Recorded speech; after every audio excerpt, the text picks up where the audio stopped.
Hello everyone, welcome to the 17th FINA World Swimming Championships from Hungary. I'm Gary Bloom. Today, day 2 of the open water swimming.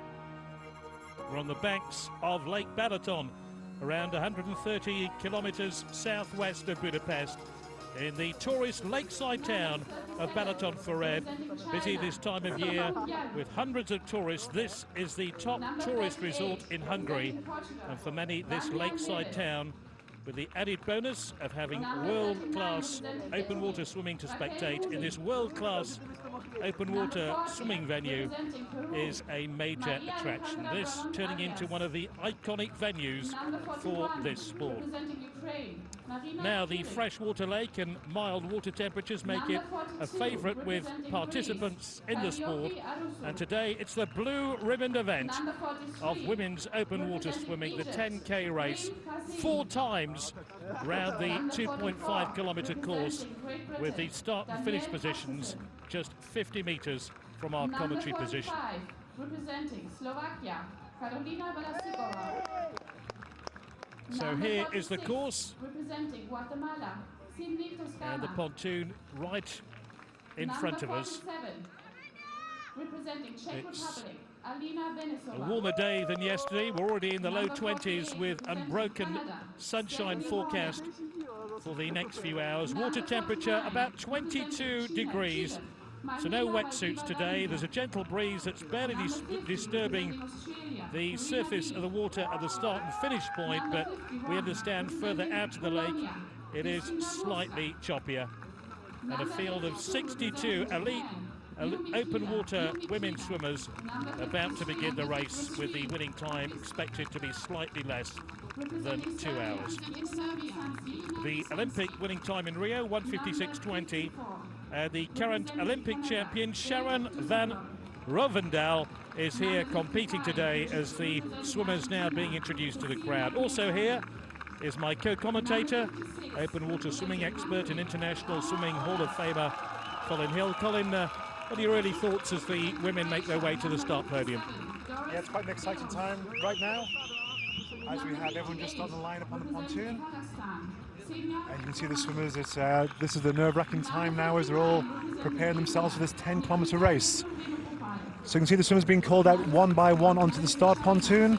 They all have numbers on their shoulders, on their arms, on their hands, and those numbers also correspond to their starting position on the pontoon. You might be able to just make out the numbers on the pontoon as they stand there. Now those numbers also are for the referees during the race, when the referees are going to be able to spot the swimmers, and we'll go into that a little bit later on. Somanek just in the picture there, came first at the Euros in Israel. We were in the warm-up area before. There was some interesting sights to be seen with these swimmers just preparing. Yes, a lot of stretching going on, a lot of the coaches physically stretching their swimmers as well, making sure that they're really ready and prepared, all the muscles are warmed up. A lot of swimmers with the headphones on, listening to music, getting into the zone. So a lot of preparation gone into this, a lot of team support behind each one of these swimmers, and they'll be watching closely during the race.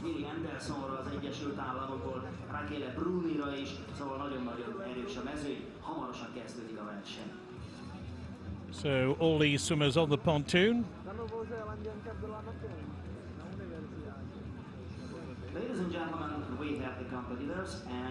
There's number 16, Ashley Twitchell from the USA, who's never won a medal in open water swimming. 18 is one of the favourites, Anna Marcela Kunya.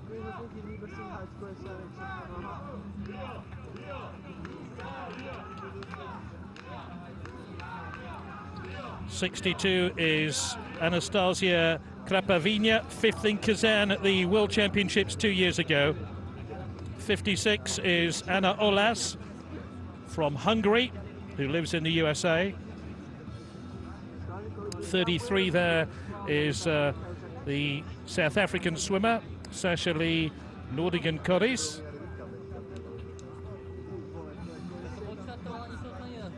And very shortly now this race will be underway.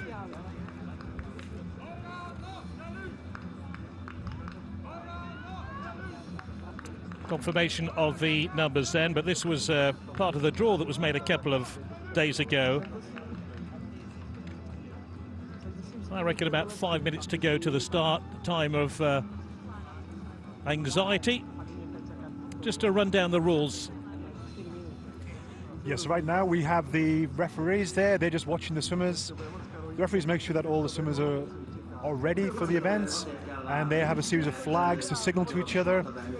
And then once the swimmers start, then they'll be followed around the course by the referee boats. You'll see them in the background for most of the race, looking over the swimmers. What are they mainly looking for, Colin? What they want to do is they want to see that it's a clean race, that the swimmers aren't being stopped from doing what they need to do. So if any swimmers impeded during the race.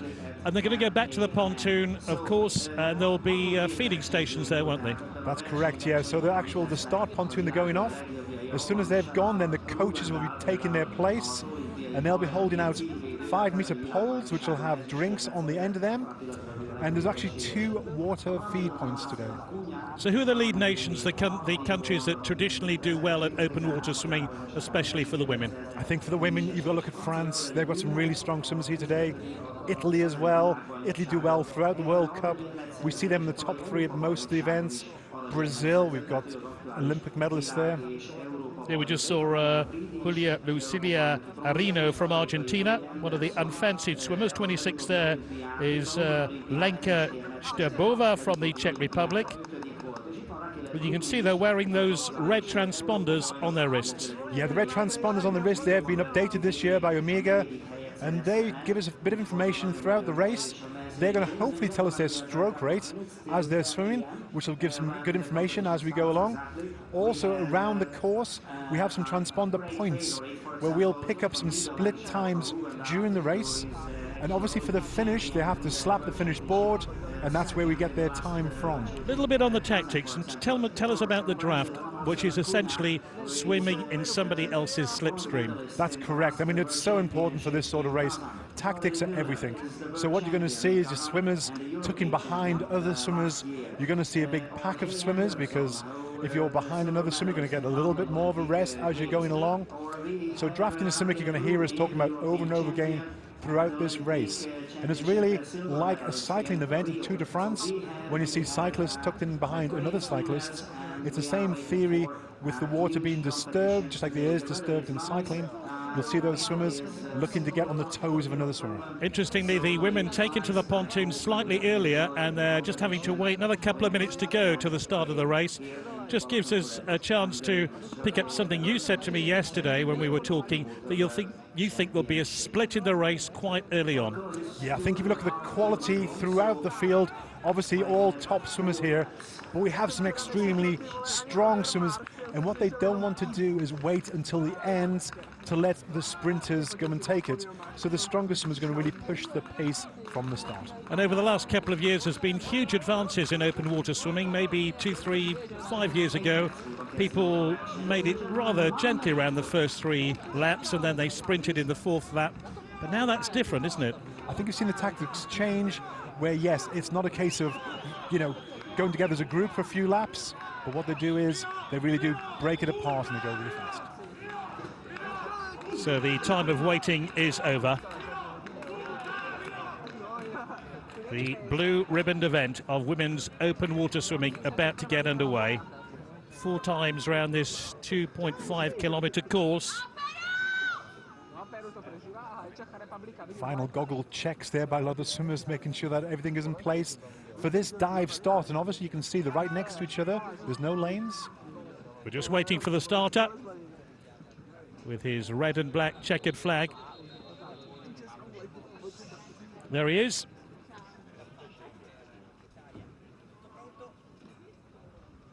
They're underway. The women's 10K race at Lake Balaton in Hungary is started, as we look for the leading swimmers to try and get early advantage. But remember, this is a long old haul, and the winning time slightly less than 2 hours. Now, it might have surprised a few viewers there to see some people jumping in at the start. It's not because they can't start, it's because literally they're taking their time, they get in the water and they go straight into the slipstream. So their tactics from the start was to get into the group and not to go out in front. I wonder if that's Chelsea Gubenka in front. The yellow cap showing early on, but it's a very early days. And I think the lead has already changed since I mentioned Chelsea Gubenka from the Australian team, psychology student. I think that could be her, just slightly in the lead. Also with right at the front is Smela Perse from Slovenia, number 14. So it's worth noting there that while the swimmers have numbers on their arms and on their hands, on their hats they have the country's code. So you can look out for the countries on the hats, and we have to identify the swimmers from the numbers on their shoulders. And here's the formation you were talking about yesterday when we were commentating on the men's 5K race, this V formation, which is very prevalent in open water swimming. Yes, once you get an established leader out in front, then everyone will start to form behind them, creating a V formation. Like you see birds flying through the air when they're heading south for the winter, it's the same type of thing with the swimmers in the water.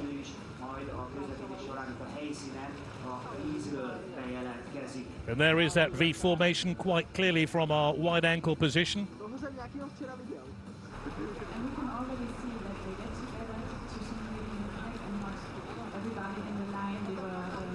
Early leader is Paula Ruiz from Spain. Came first in the Len Cup a couple of weeks ago.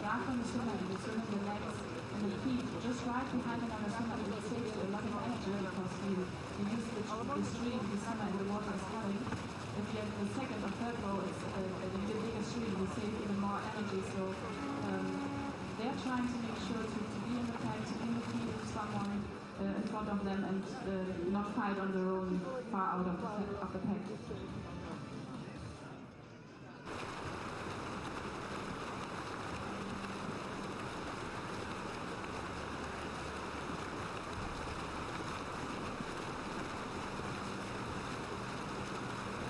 Clutch of swimmers head for the first buoy. There'll be first buoy, they'll reach that in about 11 minutes. Here's the start once again, or just prior to the start, number 56. That's Anna Olas from Hungary. It's a beautiful day today. The official water temperature is 22 degrees. I was speaking to Anna early on. She enjoys skiing quite a lot and traveling. And she is very good in the 25-kilometer races. Let's see how she does in front of the home crowd. So if I can just talk about the buoy or the buoy. So if you're from the States, you'll say buoy, we say buoy. And the red buoy you see there, that's a directional buoy. So that's just to keep them on course. They can go either side of that buoy. When we come to the large yellow buoys, that is a turn buoy and they have to go the correct side. They must keep all the turn buoys on their left-hand side throughout the course. Now this first start straight, it's slightly unusual for an open water course in that it's 1 kilometer before they get to the first turn buoy. So that's a lot of time for these swimmers to test each other out and to see how they feel. Is that the USA swimmer pulling alongside Ashley Twitchell?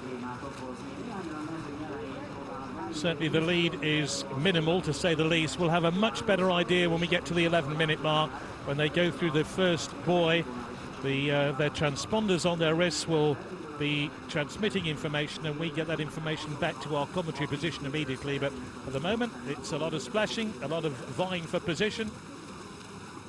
And Twitchell has pulled alongside and is now vying for the lead. Twitchell, who's never won a medal in open water swimming, often leads the races, trains at Lake Blair in the USA, and she now has picked up the pace and leads the race from Paula Ruiz. Number 29 in third place, Finja Wunram from Germany. A medal would be a surprise today for her. She came third in the 5K in Kazan 2 years ago and was disqualified at the World Championships in Barcelona. Yes, that goes back to what I was just saying about those buoys. So certain buoys, optional when it's directional, but if you miss a compulsory buoy, then it is a disqualification. So in each of the turn buoys, we've actually got some platforms built onto the lake because it's quite shallow. It's around 2 meters deep, and they are looking out for all the turn to make sure people go round the correct side. Why would Twitchell want to lead at this stage? Because that certainly puts pressure on her and makes it slightly harder for her. Sometimes early on in the race, actually, the pace can be a bit slow. So if she feels the pace is too slow and she wants to pick it up a bit, she might be feeling quite good this open stage. So she'll take to the lead. And also when you're in the front, you get some clear water. So you're not having any sort of competition with other swimmers trying to swim on top of you. You have clear water, you can swim your own stroke, and you can control where we are. We saw that a lot yesterday in the 5K, where the French swimmers tended to be at the front for most of the race, and they ended up winning. So there's Ashley Twitchell. All that training at Lake Bled is coming to fruition here at Lake Balaton in Hungary. If you've just joined us, this is the women's 10K race, and it's going to be 4 times round the 2.5 kilometre course. And Ashley Twitchell leading at the moment, but remember, she's never medalled in an open water swimming event, and she often uses this tactic, leading from the front. And you can see those referees I was talking about earlier on before. They're on the boats looking very closely. So during the race, you'll see the referees, they've got 2 coloured flags so they can penalise the swimmers. A yellow flag is a warning, and then they have a red flag, which means the swimmer's disqualified and they have to leave the race immediately. But swimmers don't always know they've been red flagged, do they? Not at all, because the infraction can happen maybe going around the turn buoy, and it can take up to 400 metres before the referee gets alongside the pack and also gets the attention of the swimmer. All they can do is hold out a sign with the swimmer's number on, with the flag, and wait to get the swimmer's attention. And so it can take some time before the swimmer can see that flag. But just to say, the chief referee today is Jean-Paul Narche from France. He's assisted by Bill Ford from Australia.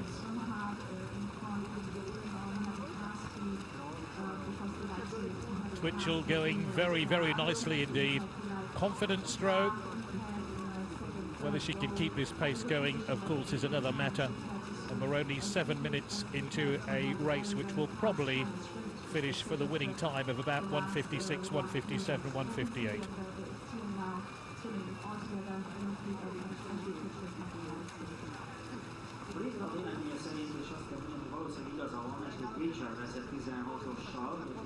Here from the back of the field. There's the chasing pack.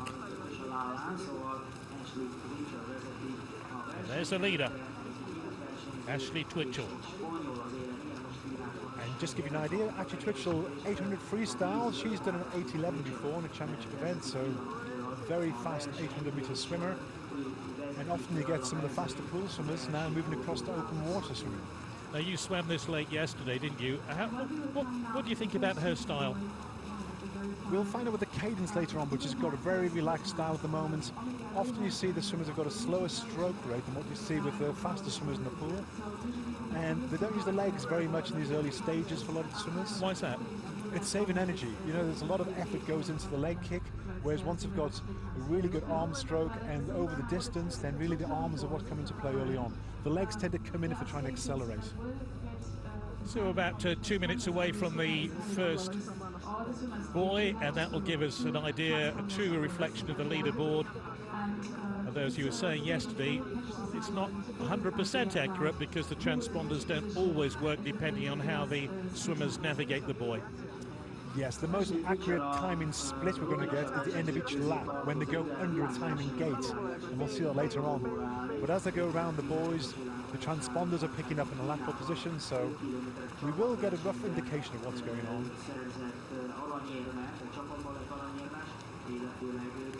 Part of the chasing pack, Chelsea Gubecka, who was drawn number 1. She is wearing the yellow cap, the psychology student, who in Kazan registered a time of 1:58.51.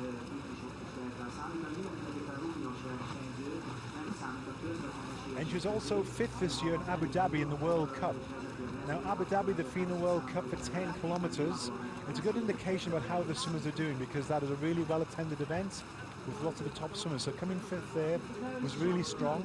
I spoke to Chelsea's coach earlier on, and she said she's in great shape. So that's a good indication. She's really trying to do well, and she's going for top 10. And that would be an ideal position for her to be at the moment. Yes, you certainly don't want to be too far down in the pack, Sitting close behind the lead swimmer is a great place to be. They can see where the front leader is, and they can control their own pace well. So the leading 1, 2, 3, Ashley Twitchell leads at the moment. In second position is Paula Ruiz from Spain, and in third position is Merle Livan from Estonia. That's the 1, 2, 3 as we head for the first timing gate. Back in fourth position, Chelsea Kubeka from Australia, wearing the yellow cap.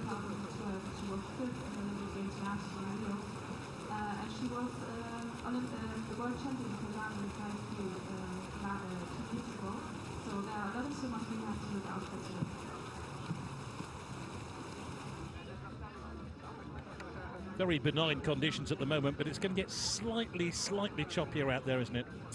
Yeah, it's a little bit misleading here, because at the start-finish area we are in a sheltered bay, and when you move further out into the lake, it can get a little bit choppier. And the conditions when it's choppier suits the more experienced open water swimmer, rather than those fast pool swimmers who've made the move across. And there's a great shot of the turn buoy coming in, a huge big yellow buoy which have to go around. But Twitchell leads, Ruiz in second place, Livan third, Kubeka fourth. But there's hardly anything to separate them, and it's very early. We keep stressing that in this 4 times round the course race. That's a good shot now, seeing that pack. You can see that V formation, people trying to get in the slipstream. One swimmer, then you got 2 swimmers behind there, then it goes into more, and so it goes on throughout the pack.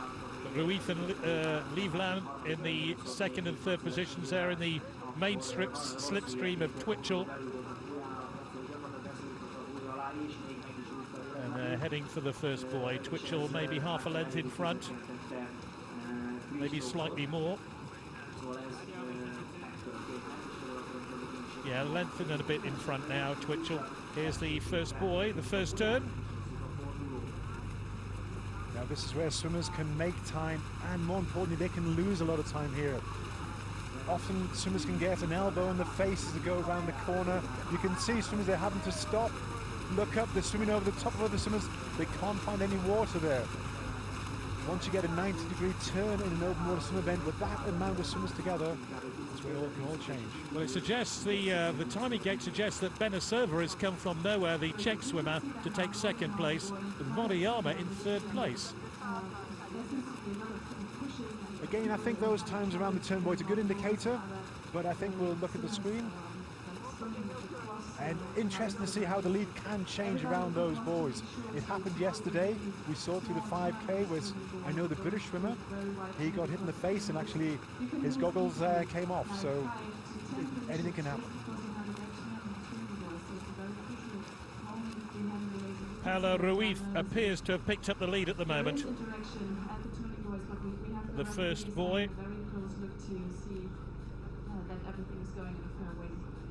Although the timing gate suggests that it's Chelsea Kubeka.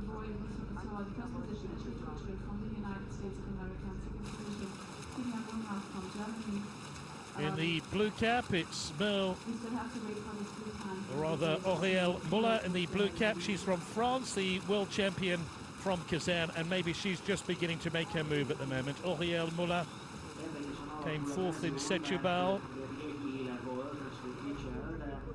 The yellow cap number 1, Chelsea Kubeka.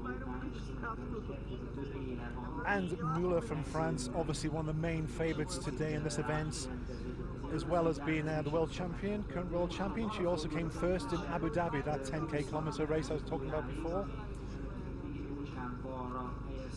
And there she is in the blue cap in the centre frame.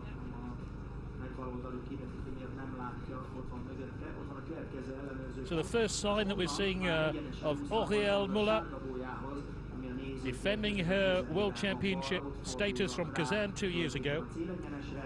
And here we come to the first feed station, which I talked about before. So the coaches are lined up.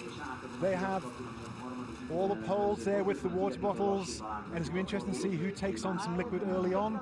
The coaches get a brief chance just to shout a few instructions to their swimmers. We have 2 feed stations today around the course. When we talk about feed stations, they're not taking on actual food. It's normally gels, isn't it? There's no fish and chips involved whatsoever. This is, yeah, it's very much liquid drink with any gels put inside the liquid drink. That looks like absolute mayhem down there at the buoy. Yeah, and the good swimmers are going to want to pick up the pace a bit and get that pack a bit thinner, I'm sure. There we have the coaches on the feed station. It looks more like fishing rods, doesn't it? But they are actually feeding these swimmers as they go past. Yeah, you can see the national flags on the end of the feed poles there. You can see some swimmers stopping. It's a quick drink. They ditch the bottle and on they go. The drinks normally take about 1 to 2 seconds maximum. They don't waste any time. They don't want to slip down the pack. But it's a warm day, the water isn't cold, so they do have to take on liquid throughout this 10K. Looks like Gubeka has picked up the pace again in the yellow cap. And you can see here how spread out it's got. What happened there was some of the swimmers went to the feed station, where other swimmers used that to their advantage and tried to get to the front. So that's why they've suddenly spread out in the race. And Twitchell at the bottom of your screen has picked up the pace and has taken over the leadership again, and there she is, Ashley Twitchell, and the lead changing hands almost every few seconds. Where do you think this split is going to come, Colin, where the potential winners are going to break away from the rest of the field? Well, normally the first lap is just people finding their pace and warming up almost during the race and getting into it.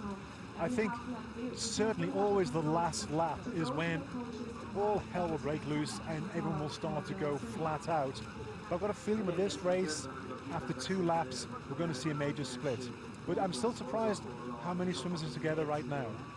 And when you say a major split, how many swimmers are we looking for roughly who are going to break away from the pack? I think there'll be a good sort of 20, there's 20 quality swimmers here. And so you might have 20 to 30 swimmers in one of the packs. And pretty soon I think we'll start to see more swimmers starting to fall off the back of the pack.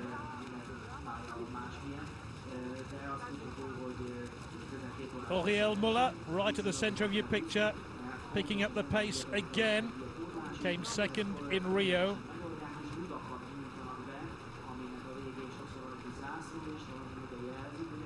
So again, a very large pack approaching this next turn, boy.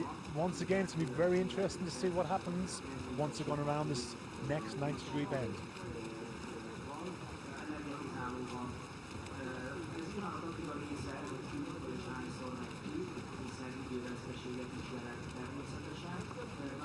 Weather conditions very benign. The weather forecast here for Balaton Furet is to get warmer throughout the week, and it's certainly warmer than yesterday when we had the 5K race for men.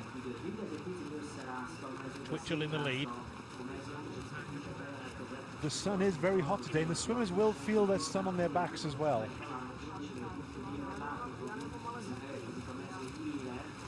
So in the lead, Auriel Muller. In second place is Finja Wunram from Germany, who again would be a bit of a surprise if she were to medal here. Muller with a slight advantage perhaps. Ruiz in third place from Spain. Just watching them go around that turn, boy, you can see the referees watching very closely.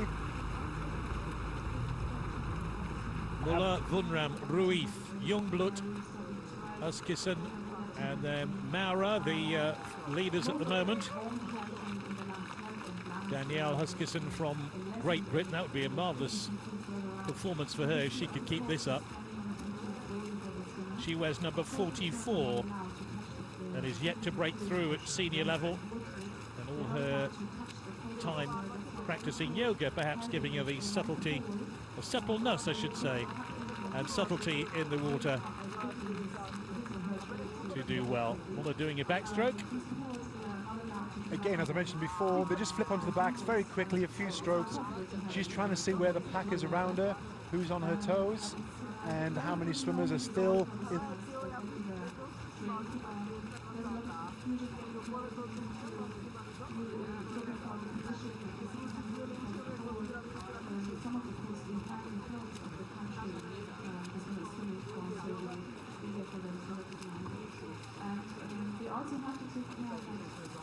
stragglers going to move up here and, for example, throw the cup into the water before they can gravitate to bring it. So it's very important for the swimmers mentally and physically to get the drink when they pass by the finish station.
So we can see the orange boys of the long course.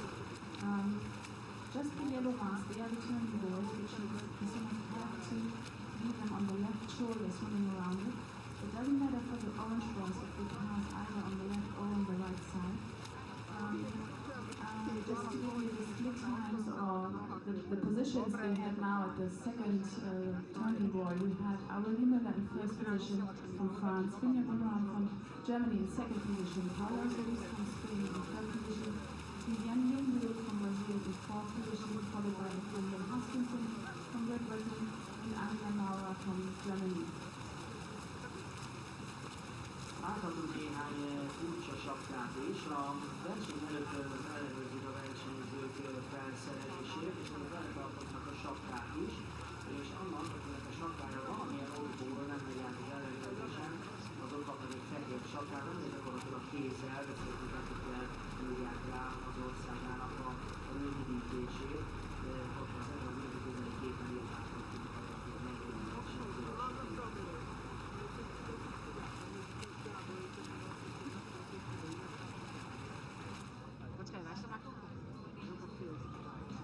Championships are held in every even-numbered years.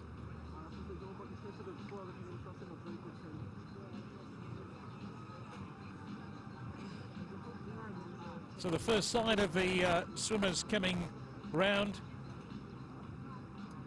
and they'll come in front of the grandstand as they finish the first lap.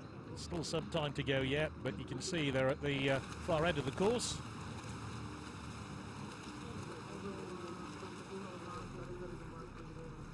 Szépen látszik ebből a képből, hogy elindult a mezőny a frissítő után. És így fognak majd megérkezni a következő gólyához. Nyilván ez már könnyedé teszi a fordulókat is, amiket túl sok versenyzővel megküzdeni a fordulónál. Könnyebb lesz, beforduló keresetet fognak veszni. És a kérdés, hogy Aurélie Müller, aki viszonylag hamar már az első körben, tulajdonképpen másfél kilométernél elkezdett tempót diktálni, milyen taktikával megy, és hogy fogja ezt bírni, illetve a többiek hogyan tudnak rá reagálni, mikor fognak egyáltalán reagálni rá.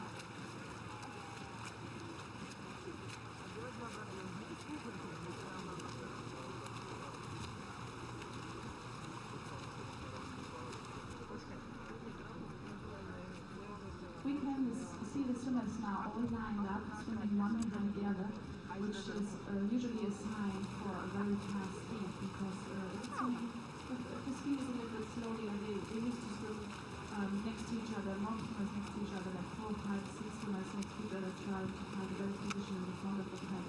And if they are all lined up one behind the other, That might be a sign that our Nina in the uniform is doing very fast speed. Some of them are even having problems to follow this fast speed, and they will have to be careful not to let her go. And if there's a gap created between Suna and another one from just, I don't know, 3 to 500 meters, that's already a gap that is close to close, so they will have to be careful to not let her go right now, so to have the chance to see what's happening.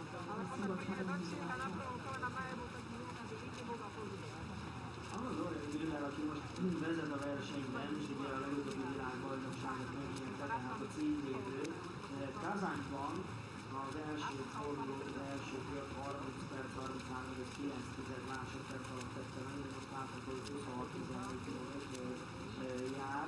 A második kör 1 óra, 21 másodperc, 21-3 másodperc alatt, a harmadik körnél 1:30-16-3 volt az ideje, és végül is 4.8-3-on csapott célba. Tehát nyilvánvalóan lehet ügyezéken összehasonlítani két verseny idejét, hiszen más a pálya, más a víz, más az időjárási körülmények, hogy talán valamifajta támpont lesz, hogy a Kazányi 30-33-9-hez képest most milyen idővel fog fordulni, valószínűleg ugye az a versenyző, aki Kazányban nyert, bár hozzá kell tenni, hogy az első kör végén Kazányban Olari Güller még csak volt versenyben, akinek 9. volt a második kör végén, azonban már ő vezetett, és onnantól kezdve ezt nem is engedte ki a kezéből, aki pedig nézem gyorsan, hogy kifordult elsőnek a kazányi versenyen, most így elsőre nem találtam, de megnézem, szóval az a lényeg, hogy körülbelül fél óra itt van, alulról a konzerv, az országosítani fogjuk 30-25 éjjel, tehát kicsivel több mint fél óra alatt tették meg az első kört, ehhez tudjuk majd viszonyítani ezen a pályán, hogy milyen a tempó. Na hát kérem szépen érkezik a mezőny a célegyenesbe, úgyhogy adjunk nekik egy kis biztatást, adjunk nekik egy kis tapsot, gyerünk lányok!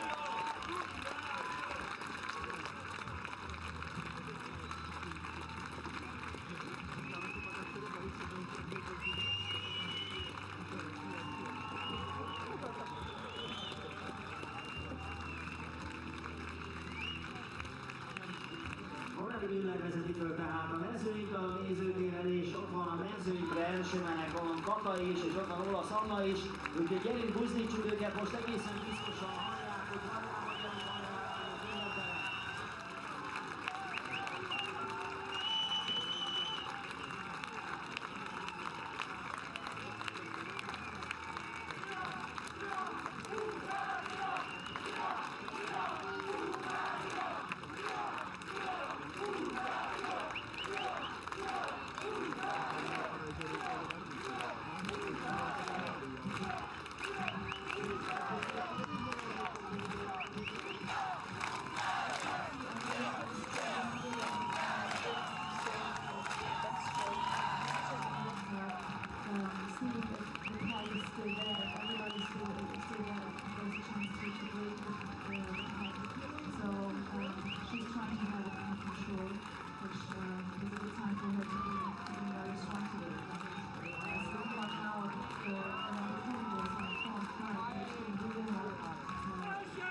drink or not, because you might miss the energy you get from it by the time to come in the race.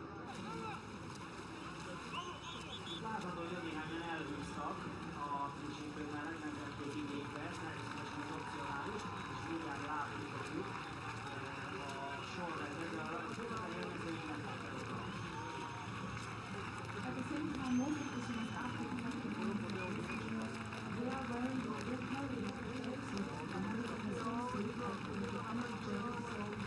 they will look for another moment not depending on the feeding station, but depending on how the race goes and get some extra energy from the gel they are having in the swimsuit. Következő elemet is mondták, hogy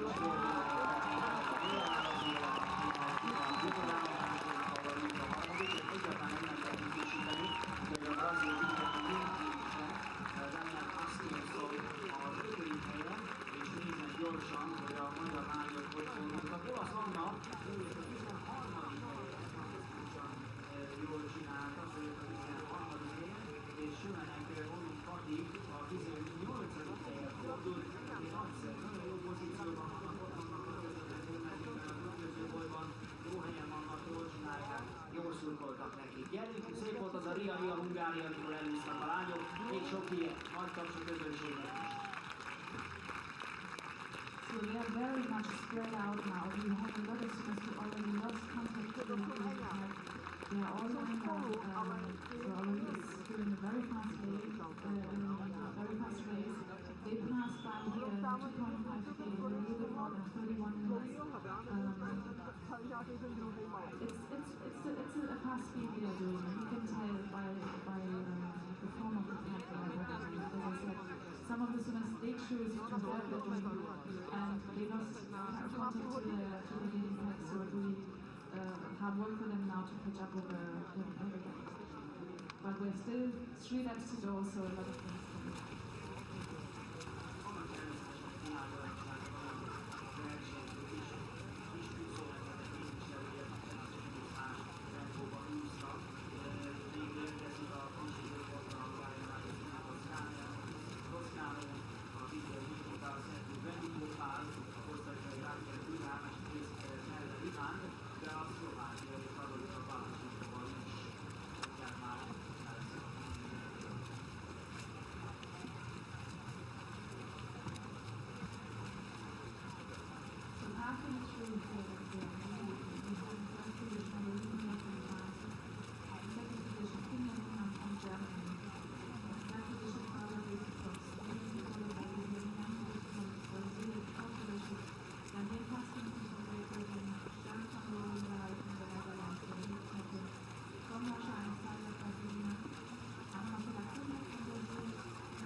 So let's get back to you, Kunya, on the boat out there. Tell us, what do you see, what's happening in the pack?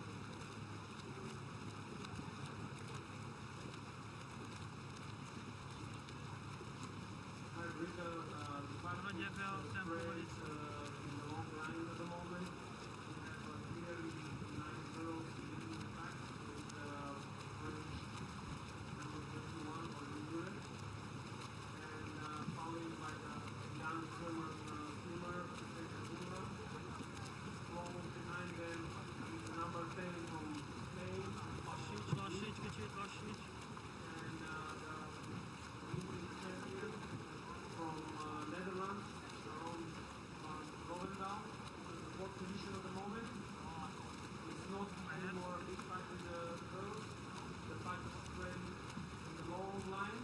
So we have like 12 girls leading. All the rest is about 5 meters behind them. So probably now with the point, the big fight will be separated. Thank you, Kunya. Igen, megerősítette azt, amit eddig is láttunk, illetőleg arról számolt be, hogy a holland olimpiai bajnok Jennifer Rubendal följött, a harmadik helyen fordult, de följött már a 4. helyre, tehát ugye ezt egy kicsit közelebb kell lennie, ahogy megszínűzőszám.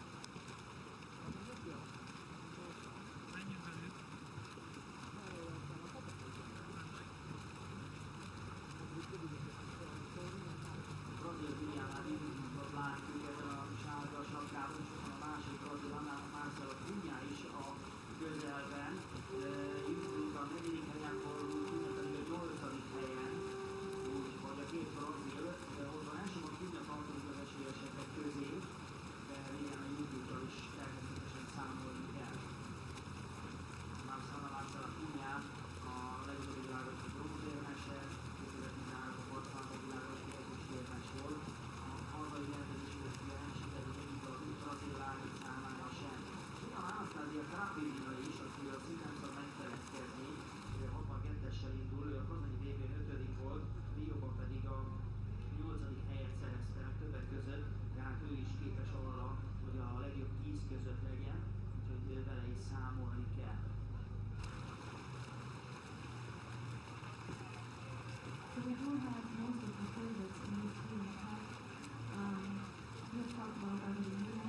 Kunya won in second position, as Peter mentioned, is a young swimmer. She won the bronze medal in the 5K 2 years ago at the World Championships in Kazan.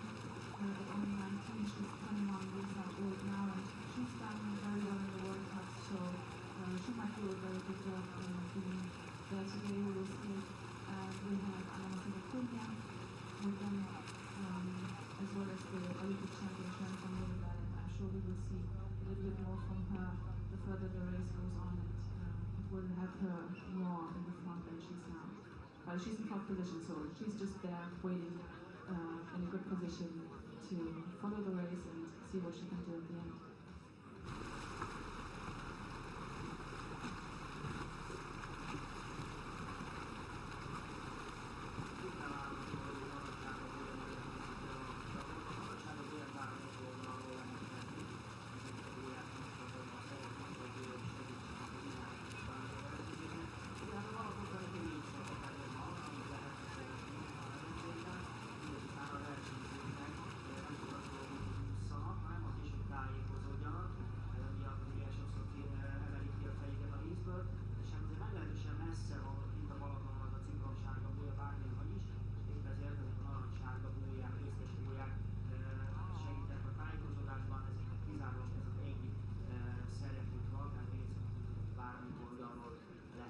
Szemben a cipromságával, hogyha valaki jó készfelő lesz, akkor természetesen kizárják a versenyből. And we had Haley Anderson from the United States closing that gap from the chasing pack to the leading pack. So the pack of the 9 swimmers Peter was mentioning, they will be together with the chasing pack again. We see them fighting in the back to get closer again. And it's always also about the tactics of the swimmers. What do they do with the chasing pack? Do they work together to go for that? Do they just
about not gli apriti about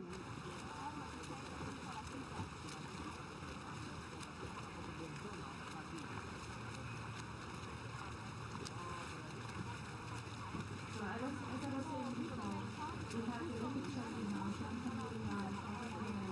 she just got up to second position to the feet of Podium from France, and she will make sure to have a very good race there. We saw her in Rio at the Olympic Games last year, and she did more or less the same as she's doing now. She had the moments in the first lap with her just hiding in the top, and she would come up and have two really strong last legs, and she would have a big advantage here. She would change with the swimmers, so we was truly able to do the same thing today.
Right on the way from the first to the second buoy, so as soon as they don't have to swim with them, we have to actually care that they don't touch it to the feeding platoon.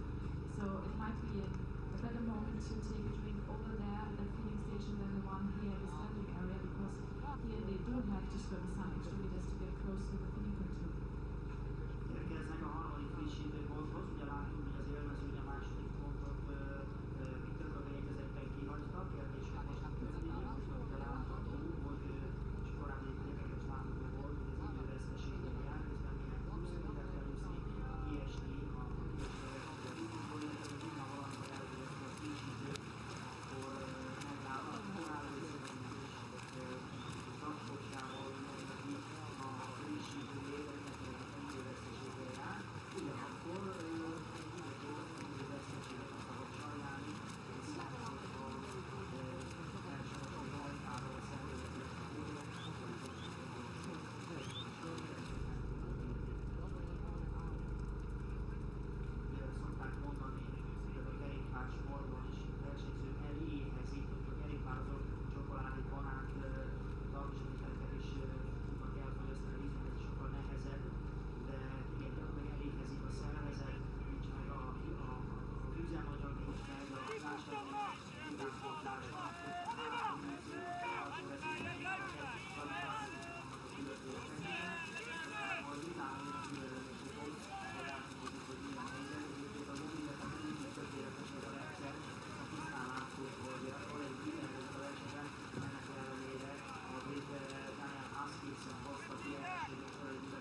második felében, amikor az a holdpont, ami kell, hogy jöjjön, elérkezik, akkor nagyon sokan számíthatunk, hogy néhány gyorsan volt a fiatás pont. Utána elérkeztünk 4 km-es fordulóhoz, ahol ismét Müller érzékelte az időt, eredményzőt az élen, és állapon Rubendál a második, Daniel Huskinson, Nagy-Britanniával a harmadik, az ének Angela Alexander Manguer, a negyedik, és Chelsea Kubecska Ausztráliából az ötödik, és utána nézni, olasz Annát a 12. helyen regisztrálta a berendezés, és egy tovább sokáig kaptak felé, aki találkoztam, de itt van. Kata még nem érkezett meg, 18. helyen fordult, de most nem lesz a legjobb 26-ban, nem ilyen érdekelek iratni az ellenőrző pontot, de Kata frissített másodnak, és egy kicsit átrébb csúszott, de olasz Anna ott van a legjobbak között. So we have now our Kunya from France turning first with the second turning boy, followed by Sharon van Rodenberg from the Netherlands, and then Nick Huskinson from Great Britain. In fourth position, Angela Howard from Germany. Fifth position, Chelsea Podium from Australia, followed by Anastasia Kunya from France, Anastasia Catalina from Russia, and Paula Ruiz from Spain, Kunya Lundman from Germany, and Kunya Lundman from Japan. Those were the top 12 who are turning the board. In third position, we have Anna Olat from Hungary.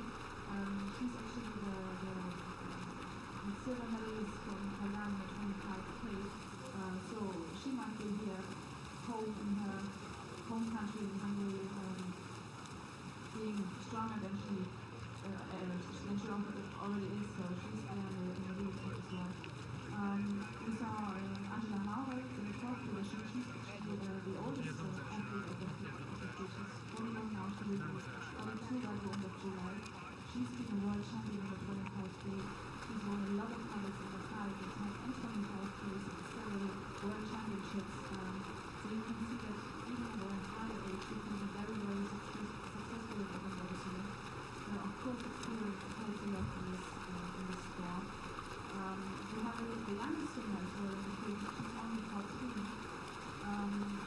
She's from Costa Rica, I think the young, but she could always be after the first that she's not in the leading tonight. As I said before, she will need a lot of experience now and a lot of training to be there on the top area. So even with 41, 42 years, we can see even now here being in the competition. Érkezik ismételik a mezőny, és ismét szükség lesz a nagy húzításra. A versenyzésből hadd szóljak még, olasz Anna, aki a 14. helyen áll, az a szegedi versenyzője, jóval a páros 14. volt. Kámányban 12,10 km-en, 5 km-en 13. de 25 km-en világbajnokja nem is kérhetlen, hogy beszélt arról, hogy bizony ő is ott van az esélyesek között.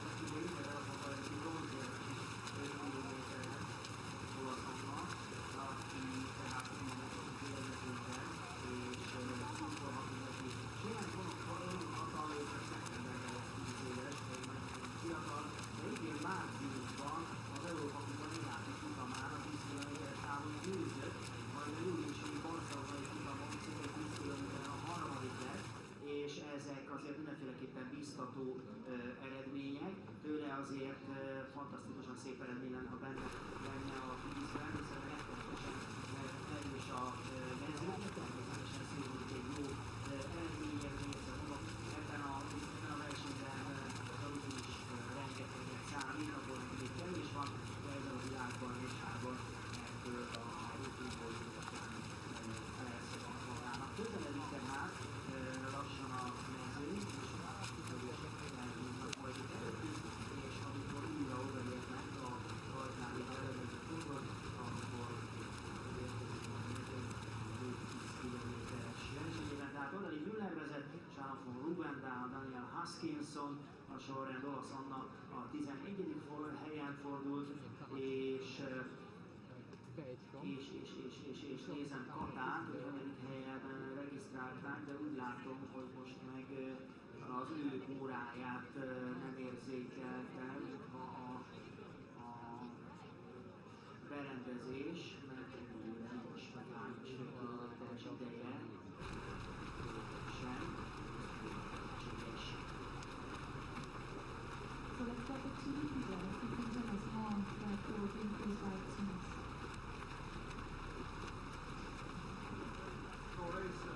I saw at the moment most of the leading girls, they missed their drinks by purpose.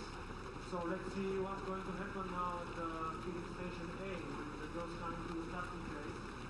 But what's really interesting that the two Italian girls, which were really back in the first lap, they're already at the top of the group, so they're coming back at the game. Number 21, of course, Olivier from France, he won the wheel with almost 2 meters in front of the Olympic champion, Sharon from Netherlands. Mainly the top of the swimmers are very well-known girls, very good swimmers. And at this moment we can say that hard to define who's going to really dominate today. Thank you, Peter. I was missing actually the Italian girls all the time in the leading pack in the top 10. I didn't see them. We have Raquel Poni from Italy. She's the silver medalist from the Olympic Games last year in Rio in this event in the 10K. She's won a lot of World Cup. She did win the World Cup series in 2015 and 2016. So she's a very strong swimmer. So I'm happy to see her back in the leading pack. And also her teammate Ariana Breen from Italy. She's a very strong swimmer. She's been in the World Cup just 2 weeks ago in Dubai. She's been third in this event. So they are definitely two we have to look out for today as well.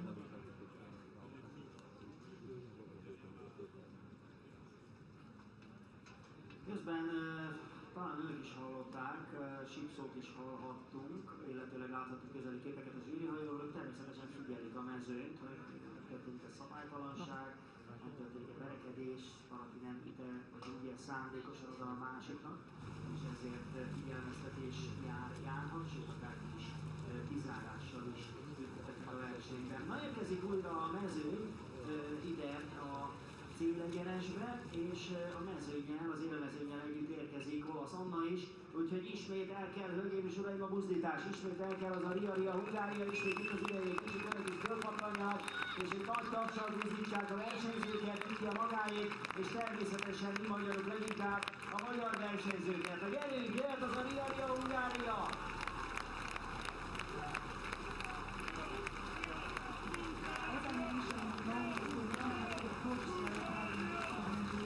Be sure that seeing you use the pace here, swimming so close by, is even more energy. So please cheer for them. They can do it, they can see you, so go with them.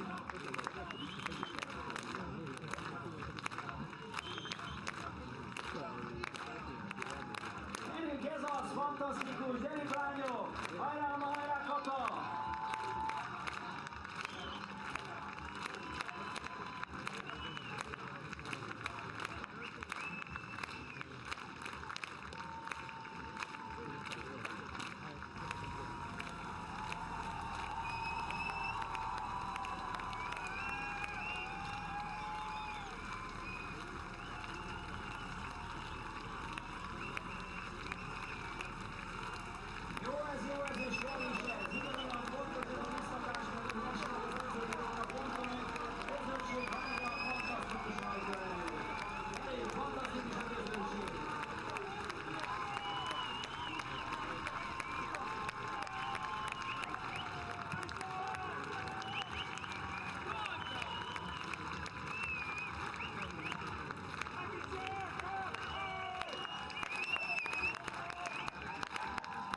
frissíteni, majd újabbként nyilván figyelni kell, hogy a ponton melyik részén van az edző, de a többség az első kb. 25-27 percben távoznak a vezető bolyban, ebből 4-5-en mentek ki legfeljebb frissíteni, a többiek szünet nélkül, megállás nélkül húznak tovább.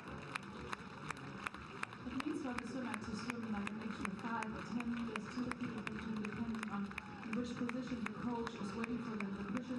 The coaches actually have to wait in the same position for the swimmer where the swimmer was starting from. So they are standing on the position of the starting number of the swimmers. So for them it can be 5 meters, 10 meters extra. They have to go to get the drink and another 5-10 meters to go back to the pack.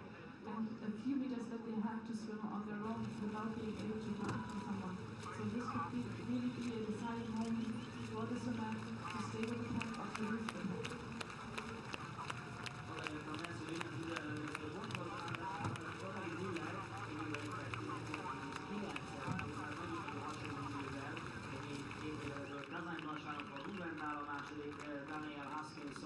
a harmadik, Kunya Bunra Németország, a negyedik, az amerikai estének Bucher következik,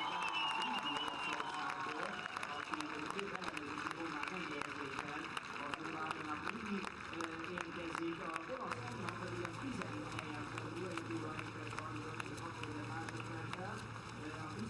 helyen fordul, ez nagyszerű ott van tehát a közvetlen élmezőkben, és megnézem, hogy honnan ezúttal érzékelje a rendszer, egyébként még nem, azért először is általában remélhetőleg. Szóval reményeket megfelelően olaszan ott ülni az élmezőknek az első pénzben, az utolsó második kilométeren, majd a balséval alakulni a Podiumba is, azután pillanatban nagyszerűen látszik.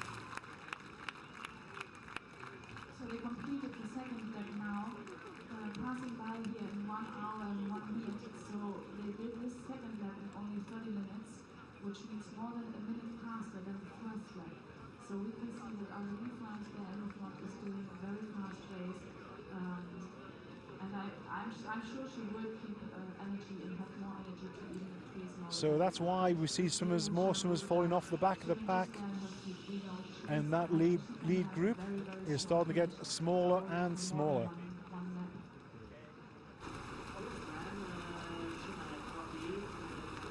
So Müller still out in front.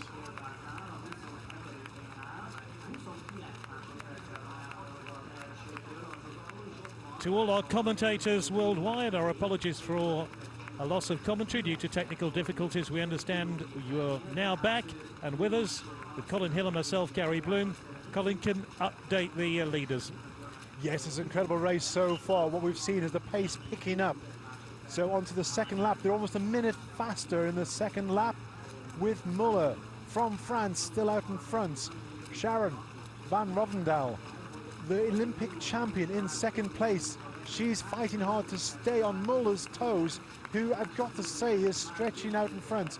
And the good story here is Danielle Hutchinson from Team GB, maybe inspired from yesterday's bronze medal in the 5K for Team GB. She's in third place.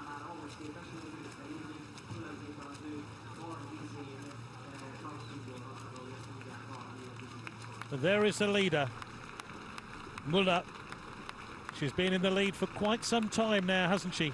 She has an interesting tactics. We've seen them go around the feed stations there, and Müller's elected to feed at the second feed station where there's only a few coaches on there. And what's happening is, as she's going around the main feed station, she's electing not to feed, and other swimmers have to follow her. So maybe they're missing their feeds, which they were intending to take. So it could be very clever tactics. If you just joined us, it's we're just past the midway point of this 10K race. And Aurielle Müller in the lead, as she's been for most of the race so far. Number 44 at the centre of your picture is Danielle Hutchinson, the yoga enthusiast, and she is having the race of her life at the moment at the World Championships. She's in that pink cap, right in the centre of those flanked left and right by other swimmers. And she doesn't look like she's tiring at all. A big surprise that she's in the front three. So we still have about 20 swimmers in this lead pack swimming all together. They We had a brief glimpse there of Ariana Breedy, who came third in Sechabal, and Colin was saying before that we expect the Italians to show well. There's a South African swimmer. And yeah, I've been waiting for the Italians to come through. I knew it was just a matter of time, and they're starting to make the move now. Especially they'll be keeping an eye on the leader now.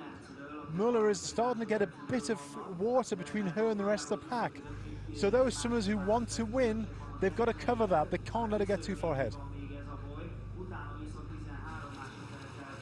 An hour and 6 into this race, which should be all over by about 1:57, 1:58.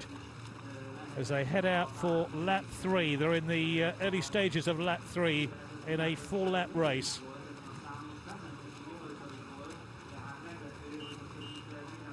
There's a leading pack, Oriel Muller, followed by the Olympic champion Sharon van Roovendaal. Third place, Danielle Huskisson. That's the 1, 2, 3 at the moment. That's how it was when they went through the last timing gate. In 4th position, Finia Vunram. 5th, Ashley Twitchell of the USA. Then it's the Italian swimmer, Ariane Breedy, back in 6th, followed by Kunya in 7th. Could well be that the Italian swimmer Breedy has moved up to 3rd place and putting pressure on Huskisson at the moment. Absolutely, and I think if you had to pick 1, 2, 3 at the moment, that's 3 very good swimmers out in front. Made the move there. The Italians have been sitting behind for 2 laps. Obviously their plan now is coming to lap 3 now, and they're making the move. They don't want to let the leader get too far ahead. In fact, the Italians starting to come onto the shoulder of 2nd place now. Yeah, so here comes the Italian swimmer, Andrea Breedy, number 22. Very much an up-and-coming swimmer. She's making her move. She's currently training in Sierra Nevada. And I've seen Breedy racing recently, and she did very well. She was 4th in Sechabal just a few weeks ago, which is a 10-kilometer race, and 3rd place in Abu Dhabi. So she's got some great racing behind her. Look at that, she's on the shoulder, the Olympic champion now.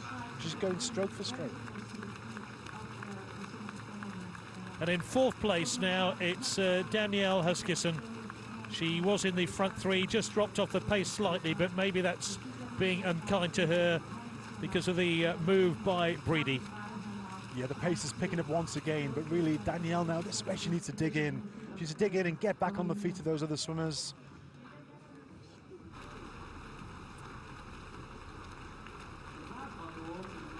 So way out now in the lake on the far side of the course.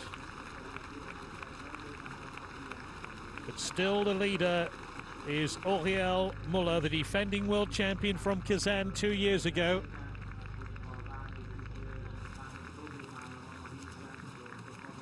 So once they finish this lap, they'll have another full lap before they're done. So it's this lap, this 3rd lap is crucial, because this is where they need to position themselves for that last lap. They have to be in a good position going around onto the 4th lap of this 10-kilometer race. If they're too far back and the pace picks up, they just won't get there. So here's a technical question. In terms of the medals to be won, how far back is the maximum you can be at this part of the race? Right now, it isn't so crucial, but the last lap, as I said, you want to be on the feet of the other swimmers. You can't fall back 10 meters. You're out of it 10 meters back. You have to be in contention now, and that's why these swimmers are really trying to keep on the toes of the leaders. So what you're saying is, even in 20th position now, they have a chance to medal. At the moment, yes, but once the last lap is everything. So this is where they're starting to get into position. They know the last lap is where it's going to take off. So everyone's jockeying now. They've got their tactics. They're trying to get to the place where they want to be. And that was a great move by Italy, now clearly in 2nd place with Breedy. So Ariana Breedy into 2nd place now. She's wearing that navy cap, just tucked in behind the leader, Oriel Muller. And Van Roovendaal, the Olympic champion, in 3rd place. That could well be the top 3. It could, if those are the top 3, I wouldn't be surprised at all. But still a long way to go. It's going to be a nail-biting last lap.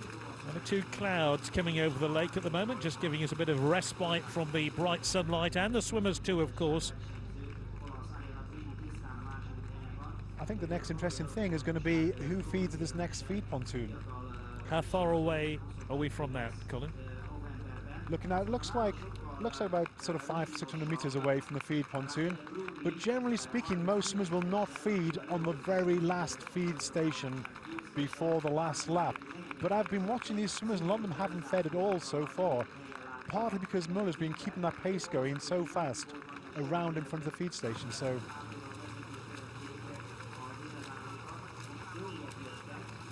watch out for Raquel Bruni, who's won a lot of World Cups. She's making her move now, number 39. She came second in Rio, third in Kazan. She's beginning to make her move. And those two Italian swimmers do train together all the time. I was speaking to their coach. They did confirm they have no race tactics together. They don't work off each other during the race. It's very much an individual sport, but they train together, and I've seen them together in a lot of races before. So the Italians are coming. The Italian challenge is growing and growing. The Italian commentary team, which is just sitting alongside, is beginning to get more and more engrossed in this race. There's a yellow flag there. I'm not quite sure who that has been shown to, but the referees are unhappy about something. So hopefully we'll see the number. They'll be holding out a board with a number on. Now, it wasn't going around a turning buoy, so imagine it's just a swimmer getting a bit too close to another swimmer, impeding another swimmer's progress. Just to remind us, Colin, if you get a yellow flag, what does that mean? That's a warning. So yellow flag is a warning, and any more infractions, it's a red flag and you're out of the race. But there's no time penalty for a yellow flag, but red flag, you're out. Yeah, a red flag, you actually have to stop the race. You've got to stop swimming, and a boat will come and pick you up. And yellow, you don't want to get a yellow flag this early, because sometimes in the finish straight, because everyone is going so hard for the finish, you can end up getting another yellow flag just in the heat of the moment.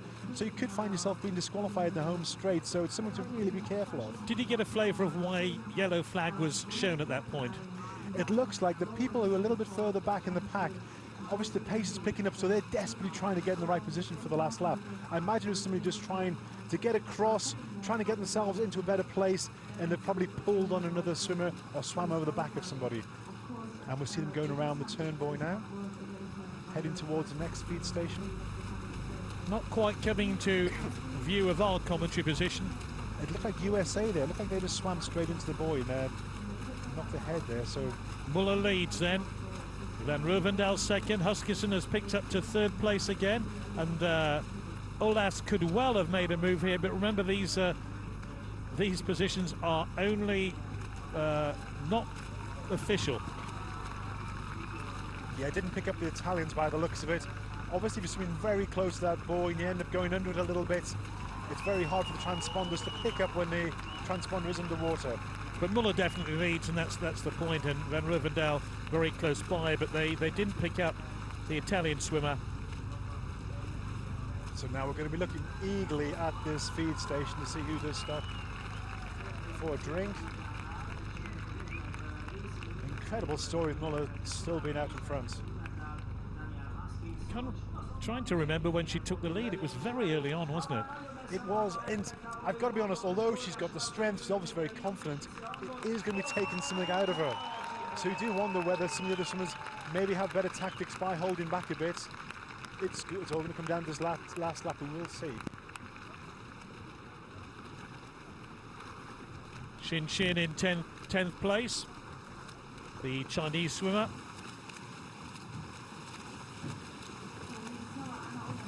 And clearly there, the Italian has still up with there. Her transponder clearly doesn't work at that last timing gate.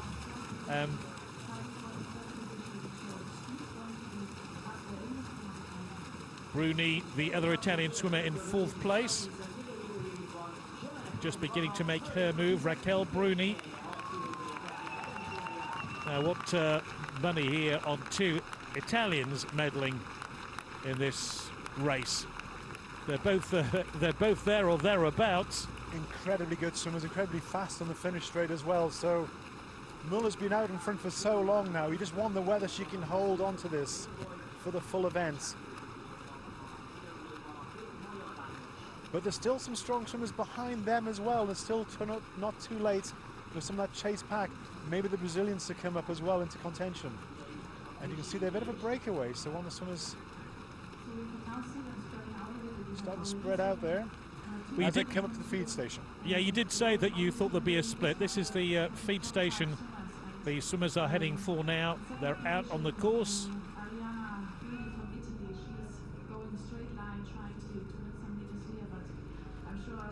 The yellow flag was, we understand, for Xin Xin, number 60, the Chinese swimmer, who came fourth in Rio in the 10K, so interesting. Now the feed station, it looks like Muller went in for a feed there.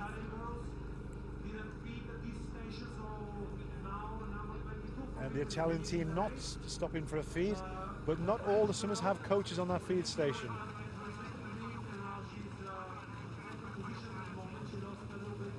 So it looks like there's been a bit of a change in the lead after the feed station. The Italian coming to the front. Bridi is coming to the front now after that feed. Can often happen, but the advantage is Muller has stopped. She's had a drink, so she's got a bit of energy into her. But Bridi, who didn't have a drink, is out in front. So a new leader, it's Bridi of Italy, who leads this women's 10K race. A woman who's been training in the USA and now has the lead. Not by much, though. Van Roovendaal right behind her in the white cap. I'd say she leads by a length and a half, if that.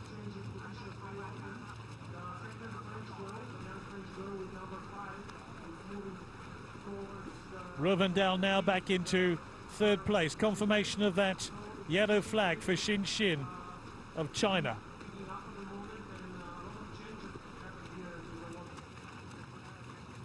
So Olympic champion in third place. Bridi out in front, with Muller in second place now. So she lost one place in the feed station there, but as I said, sometimes it's worth it to take on some energy.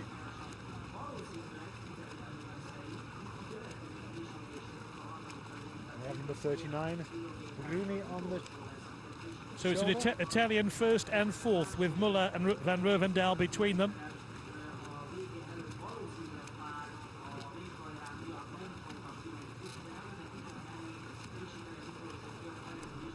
Muller in second place now behind Bridi. Bruni in fourth place as the Italians make their move on this women's 10K race with slightly more than a lap and a bit to go.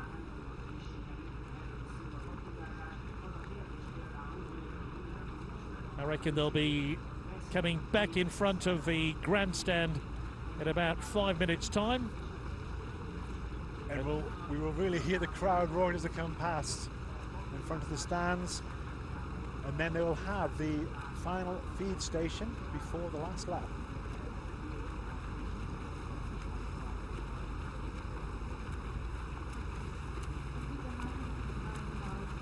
Ariana Bridi in lead position.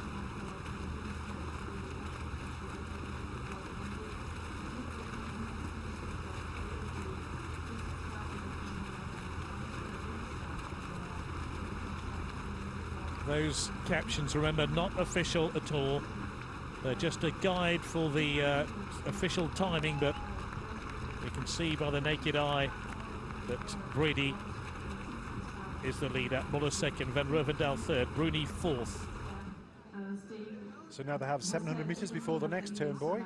And when they come in front of us here at the commentary position.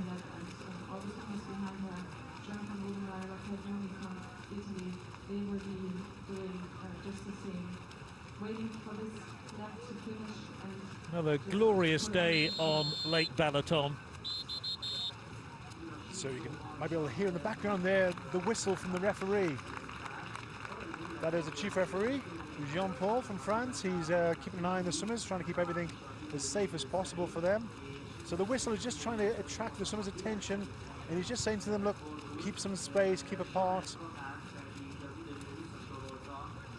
About 40 minutes left of the race, 4-0, before they'll come back here for the final time and touch on the finish board right in front of us, about 25 meters in front of our commentary position. But Muller the leader or rather Muller in second place, Brady the leader, Van Rooyendaal third, Bruni fourth.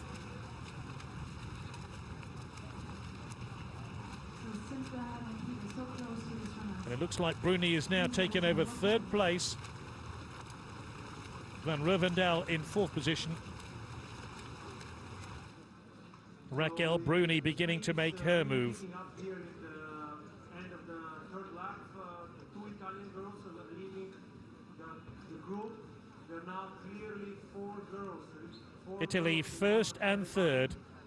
There's number 49, Marina Valdivia Dannenberg from Chile. The girl with 22 swimming along the side, and on the right side of her is the other girls. Let's see who is going to reach the turning point number 3 first. So we're almost at the three-quarter point of this 10K race. And you can see the pack really starting to stretch out now as those swimmers are picking up the pace. And one of the swimmers trying to go around the outside there. Muller is closest to the camera position. She isn't finished yet by any stretch of the imagination, is she? It did look to me there like the Italian swimmer just had a quick gel.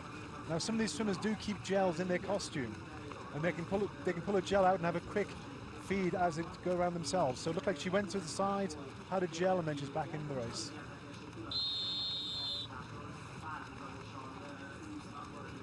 So neck and neck in terms of the leadership of the race.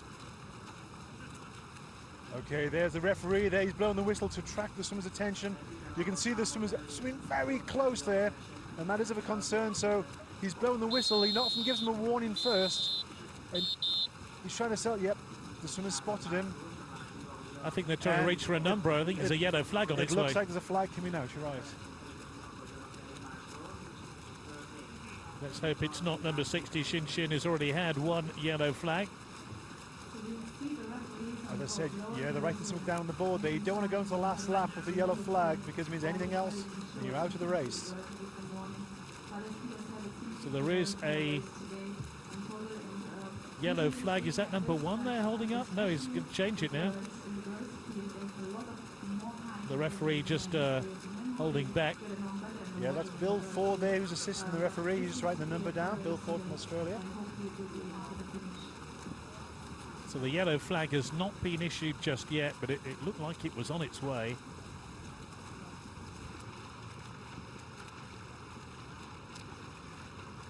Back to the leading bunch then. It's Ariana Brady.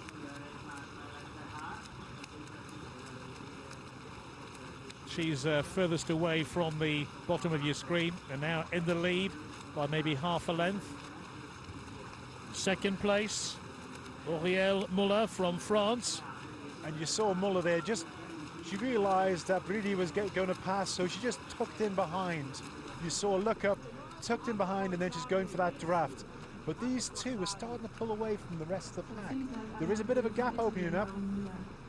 So a bit of a move coming up from Brady. And still Van Rooyendaal is in contention. She's just tucked further back, using the draft to aid her ascent on this race.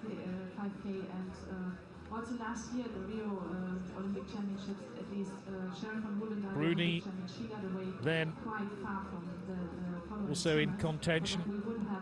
So Bruni, obviously the silver medalist from Rio, in third place, so again incredible experience. There's so many good swimmers still up at that lead pack.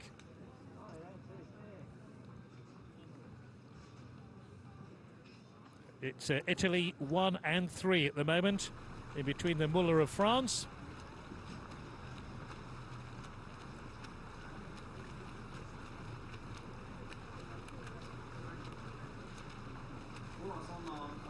Looks like there's a pack of about 20 swimmers, just as you predicted, Colin, who've now broken away and are really contesting the medal positions.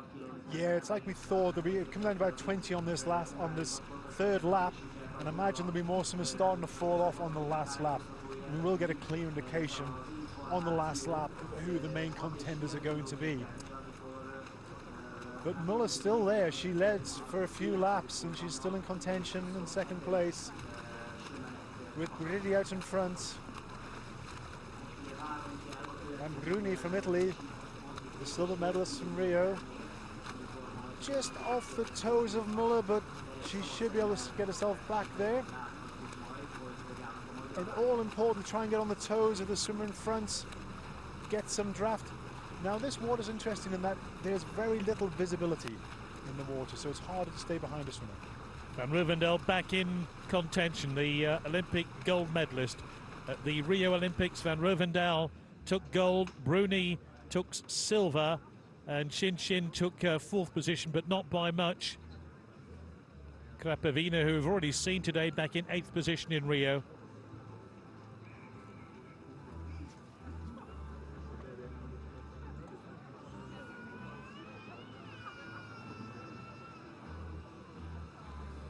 So they're just entering the calmer waters closest to port, and you can see how calm it is.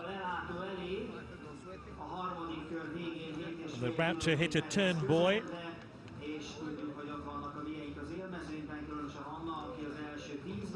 Before they enter the final straight.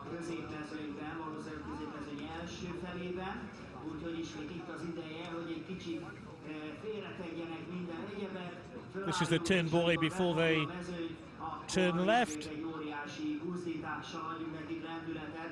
And then they'll head for the promenade of Lake Balaton, where the grandstand has been built for the spectators, the VIPs, the commentary position, and then they'll head for the start-finish point for the last time before they head out on the last lap.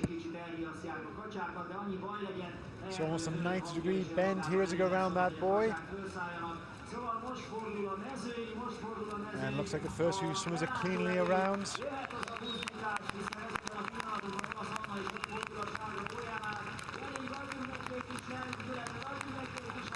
And you can hear the spectators who are beginning to see the swimmers as they swim right in front of the grandstand.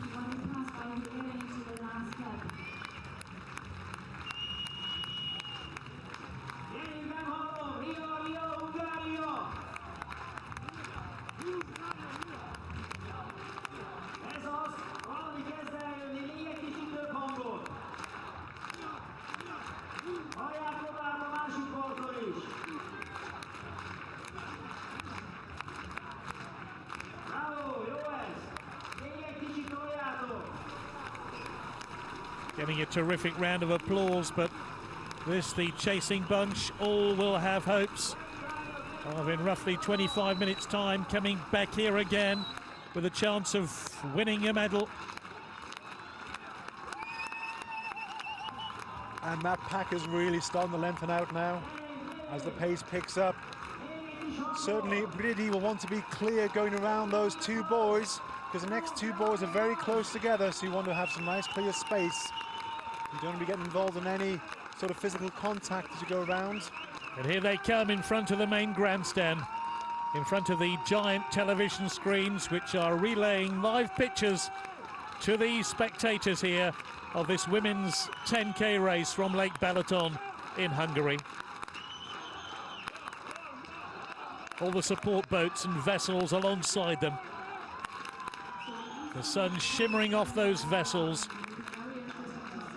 as the women cut through the water once again, and the unmistakable sight of Bridi leading the pack, but not by much. No, you can see it looks like Muller here is almost trying to make a move, so she's got from behind off the feet of Bridi and she's trying to come around the outside, so there's a bit of clear water between them as Muller's coming out on the right hand side of Bridi. Now Bridi's got the better line to go around these buoys. She's got the inside line, so Muller might have to come back to her feet if she gets to this buoy. And it's very unlikely that any of these swimmers will feed, but they may if they're feeling worse for wear. So they're going to pass right in front of the coaches. The coaches are ready. They've got drinks out on those fishing poles, as you call them, Gary, and waiting for the swimmers to go past. So as they break to the left-hand side to head for that turn buoy, I've counted about 20 to 21 swimmers in this pack at the moment. and they're headed by Brady, the Italian. Muller in second place. It looks like Bruni in third place. It's Van Rovendal rather in third place now. And Brady going slightly offline between these two boys. She's gone quite wide. It looks like Muller has a slightly better line. And you can see none of those swimmers are going anywhere near the feed pontoon. They just can't afford to take any time at all. They just have to go for it now. It's the last lap. So the last lap is underway for the leading swimmers. Brady leads, Muller second, Van Rovendal in third place. Bruni in fourth position, the other Italian swimmer. And there is a real ding-dong between the front two swimmers going around that buoy. And they're about to go into the timing gates, which will give us a good indication of all the top swimmers who are in that pack. Here they come through that timing gate we were telling you about with the red bridge.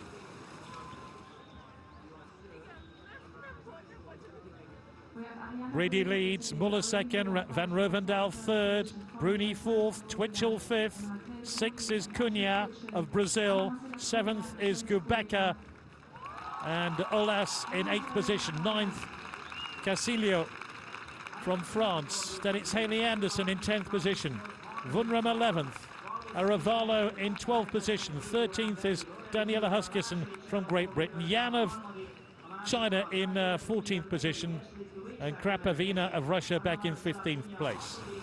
And you're starting to see a little bit of a split in that pack as the top 3-4 swimmers are starting to pull away. Muller really pushing on a strong performance here. Unbelievable. She's led so much of this race and she's gone back to the front now. You can see, I was talking about stroke rate before, the speed of the arms. The speed of the arms is starting to increase now as everybody is picking up the pace. The two Italians chasing hard. But Brady is our race leader from Muller, although there's very, very little water, rather, between the two swimmers.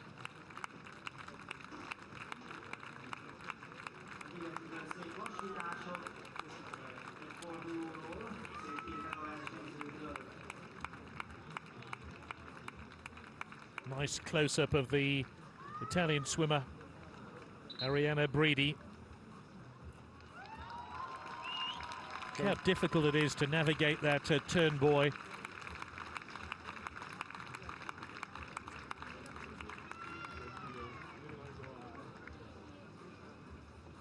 And I think we got another one, another European. Just to the right of the swimmers, a huge tourist cruiser full of people enjoying the sights and sounds of Lake Balaton. They really have a bird's eye view of this race, don't they? Passing the intermediate gate, the last time passing the intermediate gate, the speed really picked up, and now we have... This is number 23, the local swimmer, Onon Somet from Hungary. At her first Euros, she came first at the Euros in Israel. Somanek from Hungary. She's well down the field, though.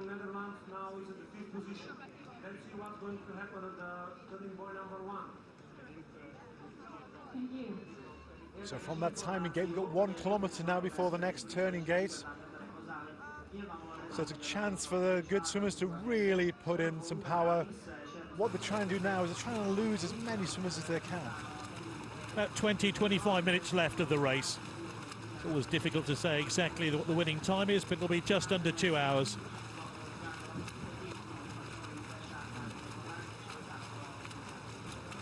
This is Muller, confidently sprinting away.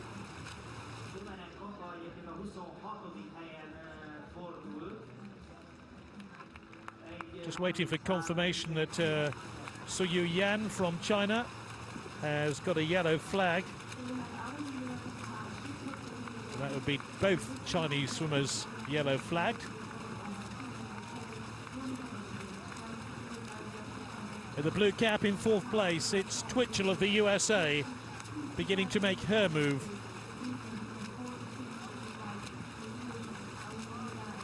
Van Rooyendaal back to 5th now, the Olympic champion from Rio. So it's going to be very hard to get past those two Italian swimmers now, I would say.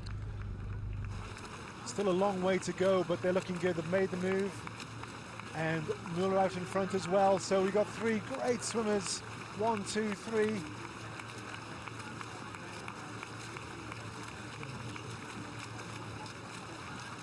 Defending her World Championship crown from Kazan 2 years ago.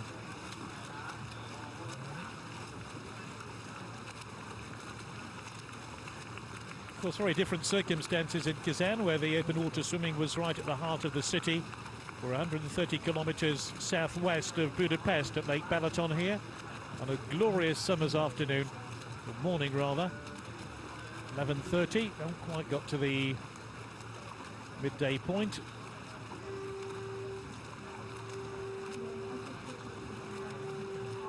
So Rooyendaal just falling back now, the Olympic champion. Is that tactical, or do you think she's just feeling the pace? At this stage, it wouldn't make tactical sense to fall back too far. Yes, tucking behind a good swimmer if you see a move, but I think she is starting to feel the pace now, as Muller just keeps on pushing. Well, that suggests that Muller's back in the lead from the 2 Italians. And that looks like the case. 1:37, that would be a remarkable swim by Muller, who led the race for a good part of about 40 minutes. And it looks like she's taken over the leadership again, unless that's a tactical ploy by the 2 Italian swimmers, Bridi and Bruni. Confirmation of that yellow flag for Yan of China.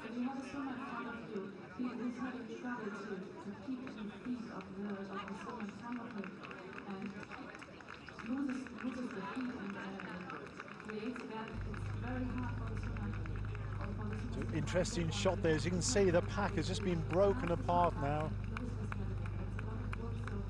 In front of our commentary position, there are still swimmers who are entering the last lap. That tells you how far the gap is between first and way down the field.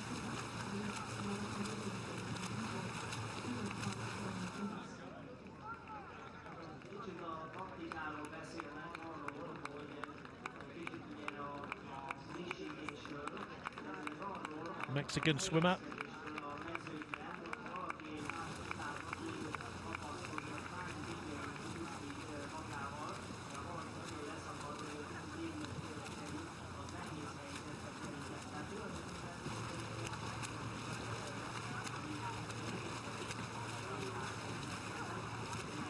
But it's the French swimmer Auriel Muller who has the lead at the moment and seems to be picking up the pace.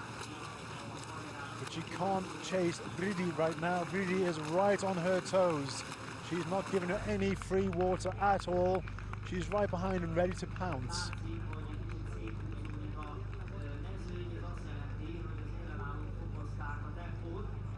Can you see anybody breaking into this front 3 at the moment, Colin? I think very good front 3. I'm still waiting for Brazil to come through. You can see yellow cap there, Brazil. That's Ana Marcela Kunya. And I expected Kunya to be around there, so... I think she's just behind Twitchell in 5th place and making decent strides to get into that front 3. But if you're going to make a move, this is the time. So that's a really interesting part of the race now. Who's just off the front? They're still behind the swimmers. They're still on each other's toes, so they haven't lost the pack of the front 3. So it's still in with a chance of USA and Brazil. That was a great shot there, just moving up. You can see they're all in the line now. Watch out for Kunya. She is wearing the yellow cap and probably back in 5th position at the moment. Kunya's a very, very strong swimmer. Very strong finish as well. Number 35, Hayley Anderson in 6th position now. She was 9th in Kazan 2 years ago. She is just behind Kunya. Haley Anderson from a real swimming family. Her sister won gold in the 4x200 freestyle relay. But can anybody break into that front three? That is the question, with 1:40 on the clock now.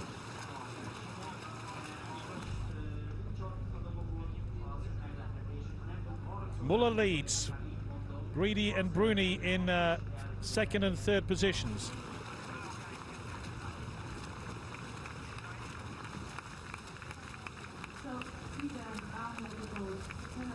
Kunya going strong. She's just to the right of your picture.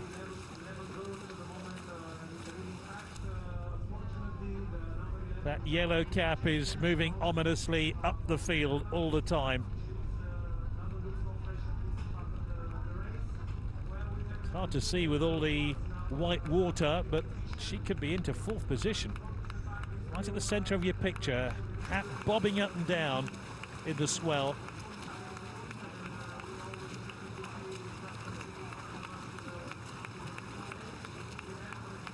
Kunya has won a gold medal before in the World Championships in 25k.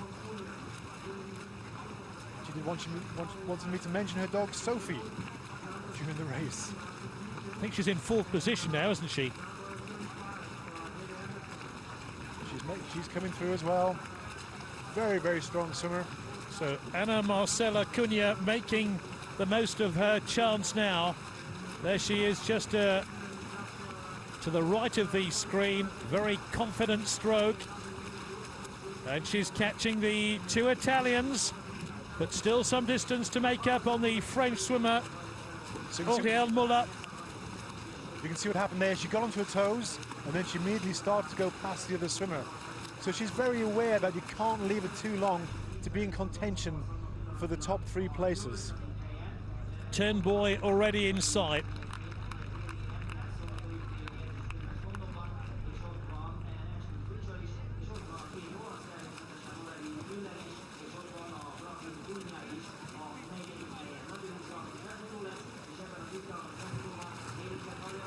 '21 is Auriel Muller. She leads the field from two Italian swimmers, and then Kunya in fourth position.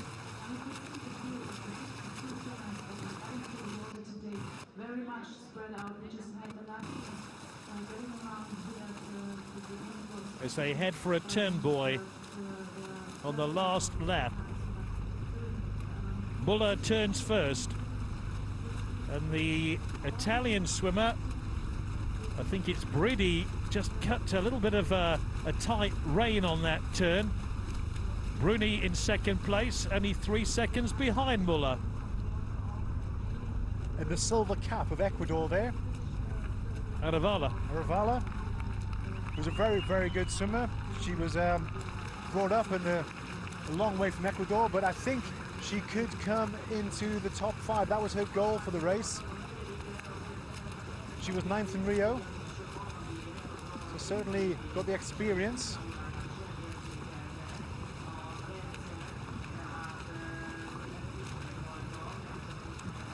So watch out for number 25, Samantha Aravalo, 9th in Rio. Very much a role model in her country. She trains in Italy.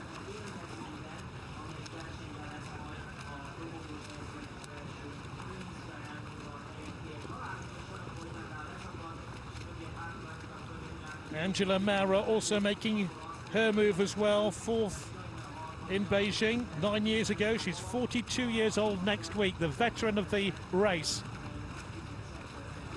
Kunya's there as well. It's all beginning to bunch up at the front of the field.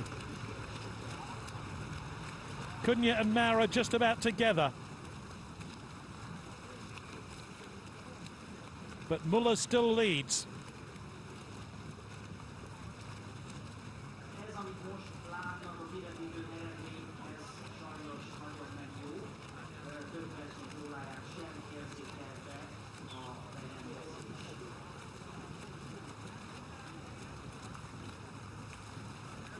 Muller still leading the field by about 3 lengths from, we think it's Bruni rather, in second place.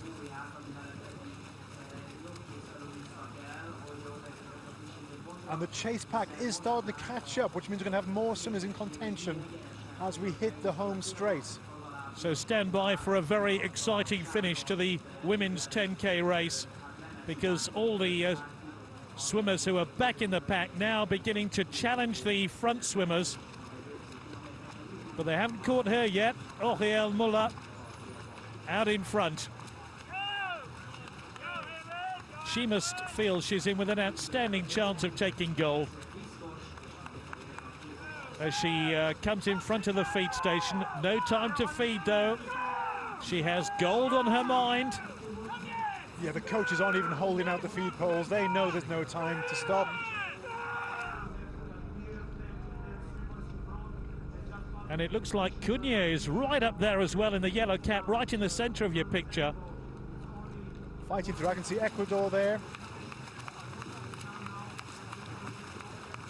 Bruni as well. She's in position at the moment. There's Breedy. I thought Breedy tried to make a move there, but she's not quite getting onto the shoulder yet. So it's Muller from Breedy. Bruni just further back. Kunya, it looks like in third position now. Breedy pulled out to try and move past Muller, but Muller is really keeping the pace on, and she couldn't catch yet. There's Bruni.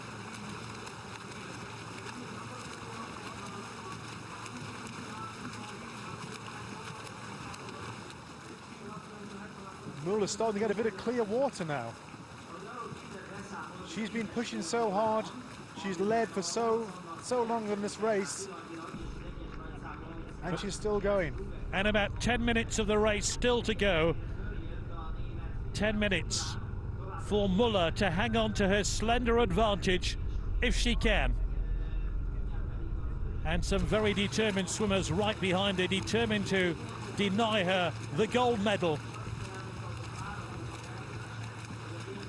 The Italian swimmers continue to press, but Muller still out in front.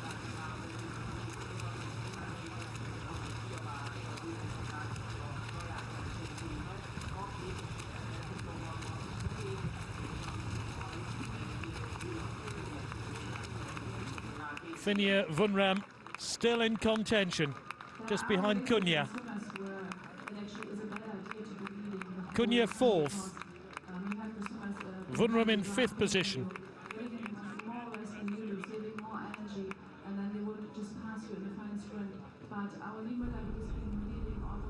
So normally what you'd say is somebody who's led for so long during a race would start to struggle. You know, they've done all the hard work, but still look at it go. Still got some clear water there. Oriel Muller still leads this 10K race.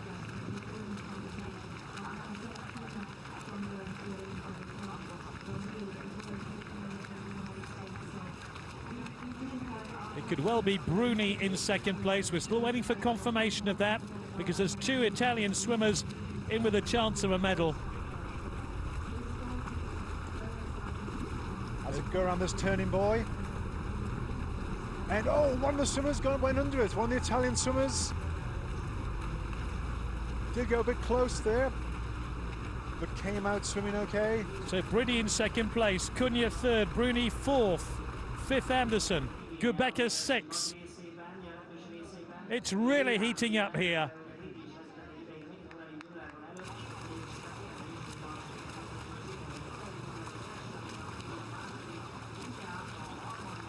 Breedy in second place, Kunya third. They're chasing Muller hard. Can they catch her, Colin? There's still time at the moment to catch her, but not for much longer. They've got to make a move soon. They've now got 700 meters to this next turn buoy, and once they hit that final turn buoy, it is the home straight. Oriel Muller will never have a better chance to claim a gold medal. Again, remember the defending champion from Kazan. Can she make it 2 consecutive World Championships? She's got a fantastic opportunity. Remember, she was disqualified in Rio. Came first in the recent event in Abu Dhabi, but this is terrific swimming from the French woman. who's trying to decimate the field, being chased hard by Bridie and Kunya and Bruni.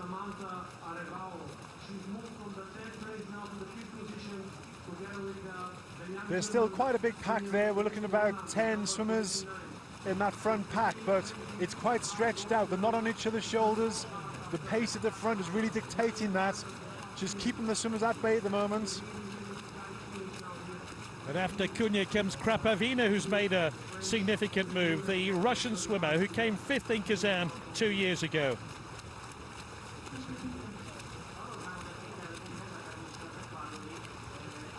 Also in contention is Finja Vunram. She could win a surprise medal here in Hungary.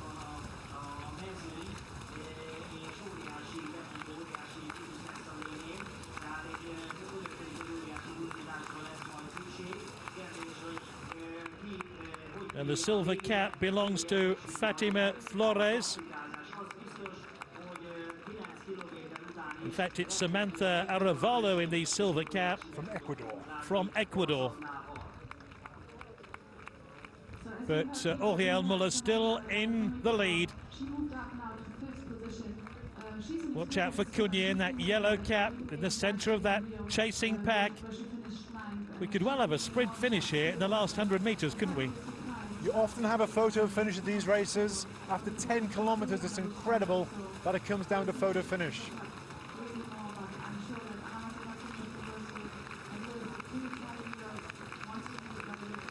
The silver cap belongs to Samantha Arevalo, who made the top 10 in Rio. Woman training in Italy. Very experienced. Recently in Portugal, the FINA World 10K World Cup, she came in 3rd place. And that was against some very good swimmers, so she has a pedigree. She deserves to be up there. Oh, look at Kunya making a move. She's almost in 2nd position now. Really challenging Bridie for 2nd position in this race. And she seems to be getting stronger and stronger with about 5 minutes left of the race. What a run here by Ana Marcela Kunya, a 25k champion. And in the 10k, really, she's timed this perfectly, hasn't she? Yeah, Kunya, she's not going for any medal. She wants a gold medal, so she can't leave it too late. She's had to make a move because you have to get onto the feet or the shoulder of the first swimmer. So very sensible. You can see if one of the swimmers can't hold on to the front pack, you have to get around them, and that's exactly what she's doing right now. Now she's taken up 3rd position. She's beating off the challenge of Bruni, and Bridie is in her sights. You can see that Bruni wasn't quite holding on to the top 2 there, so that's why she had to make the move and go around, and that's what she's doing. She looks incredibly confident, that swimmer in the yellow cap, Kunya. Kunya from Brazil.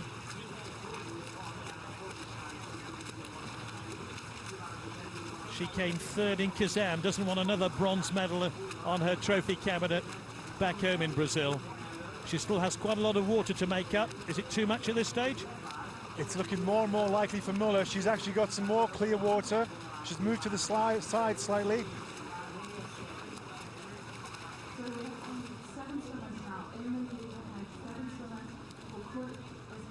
Vunram also in contention, as is Arevalo making her move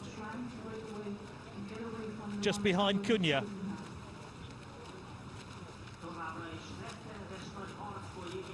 Now the Italian's not out of it yet. I mean, look at the stroke right now. You can see how much they've sped with the speed with their arms has increased. There's Kunya.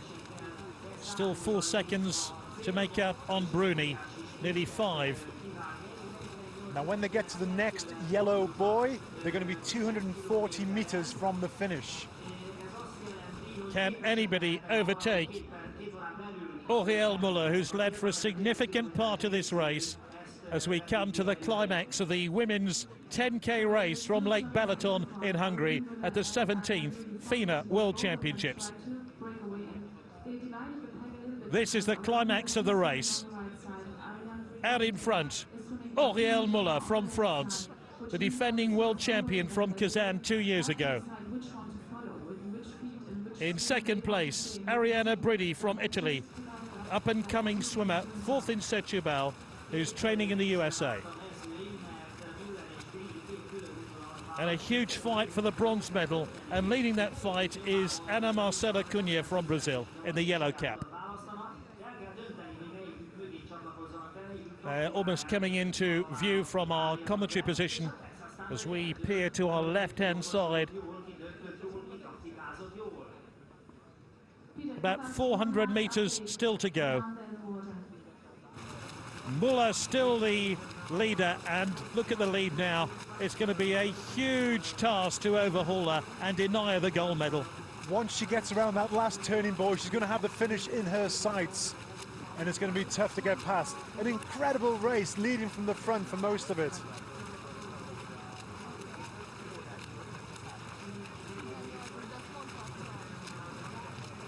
But Kunya from Brazil, we didn't see her much through the race. We knew she was thereabouts. I knew she would come through at some point, and she was fighting for third place. Let's see what she has left in her arms. Can Bridi hang on to silver? Can she cut the gap? It looks like she's slightly pulled back the lead on Muller. And here comes Kunya with her late surge. What a time to make her drive towards the front of the field. Kunya's still not out of it. She's a very, very strong finish in the flying sprint, and she's a very smart one, so I'm sure we will. From that other shot there from above, it looked like Muller had a bit more of a lead than what the other image led you to believe. So Muller coming round this final turn buoy. So the last turn buoy in sight now as a flotilla of boats circle the swimmers. And still Muller leads the women's 10K race. It looked like Kunya was just going into second place around that buoy. She had the inside line. It looked like she was making a move. Watch the woman in the yellow cap here, Kunya. Can she challenge Muller right at the last straight? Kunya in second place. Italy, Bridi, Bruni side by side. Bridi and Bruni alongside each other, challenging each other for the bronze medal now, but only by half a length, as Kunya clearly in second place, chasing Muller down in the last few hundred meters of this race. What a swim by Kunya. And now she's being overtaken again, the two Italians, well, the three all in a row. What a battle for silver medal here. They're battling hard. The referees have been watching this very closely. They're so close to each other. It looks like the battle for gold is over. It looks like Muller's going to take it, but the battle for silver is hotting up. Muller strides away and kicks again for gold in the women's 10K race. It looks like Auriel Muller, the defending champion from Kazan, is going to do it. The spectators are on their feet in the grandstand. And there's a remarkable charge here. It's Sam Aravalo who takes up second place now. What a swim by her. She's broken the field. She's ahead of Kunya. Incredible. You can see the kick coming in there. Everyone's powering as fast as they can. Aravalo from Ecuador. What a swim by her. Ninth in Rio. It looks like silver for her. Muller about to take gold unless she can be overhauled. She has about a 6-length lead now. There's about 300 meters to go, and it's still Auriel Muller who's going to win gold surely at the women's 10K here in Lake Balaton. Aravalo in second place now.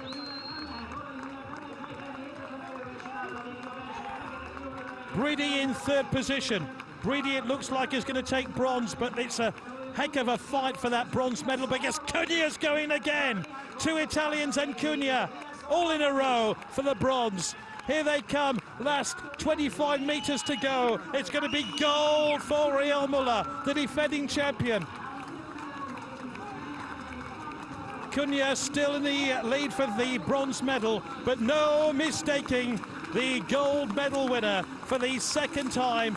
It's going to be Auriel Muller who touches now. A brilliant swim by Sam Aravalo to take silver. Who's going to take the bronze? It looks like Kunya, possibly. It looks like it's going to be a photo finish between Kunya and Breedy. And what a fantastic finish to the women's 10K. Unbelievable, what a race. Muller leading for most of the race, but that finish for third, it's definitely photo finish. I couldn't call it from here, and we're sitting right above.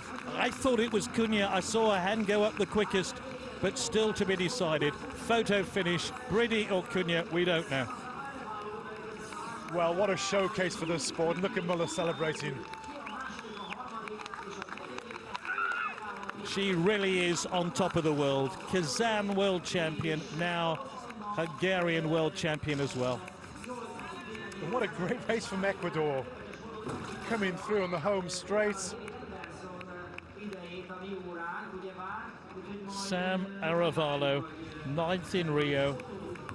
I wonder if all that training in Italy has paid off. It looks like it has, but no mistaking the winner. She does train with the Italian team over in Italy, so she knows the girls very well. It's such an irony there that she beat them. She beat the pair of them. But these guys race together all the time, so I'm sure they're happy for each other once the race is over. But what a race it was. And just getting the transponders taken off there.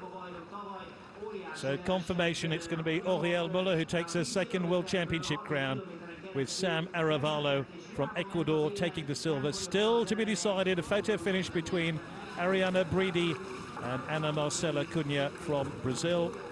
And it was Bruni, the Italian, who took 4th place. The Italians in either 3rd and 4th, or maybe, well, we'll have to wait and see.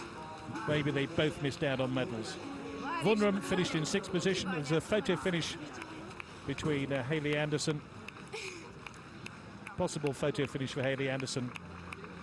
So the French team is so strong at the moment in open water swimming. Showed through there today, fantastic. The tactics seemed very strong. She led a lot. She was feeding at the top feed post, which a lot of swimmers weren't doing. I think a lot of swimmers forced not to feed during the race. And amazing for Ecuador as well. I'm sure they'll be celebrating in Quito for the silver medal. And we have to wait for the official result for 3rd place. What a battle it was. They were side by side. As I said, the referees were watching very closely. You do wonder whether they were concentrating so much on each other that Ecuador managed to get around the outside and get second. Well, she made her move really after the last buoy, didn't she? Yeah. Waited for the home straight, and then she went for it. So the first 23 swimmers already in.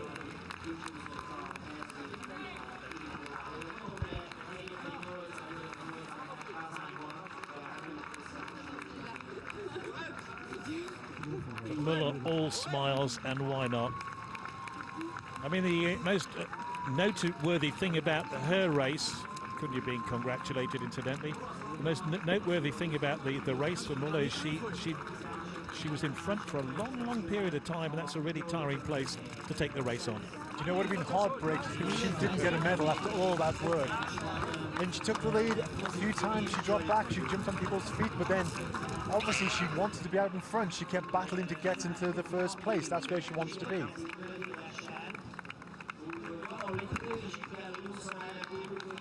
But how exciting after 10 kilometers of swimming to come down to a finish like that.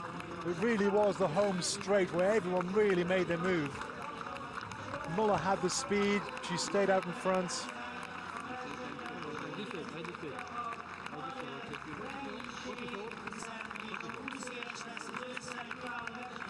That's the British swimmer there, Hutchinson, who did very well through the race early on.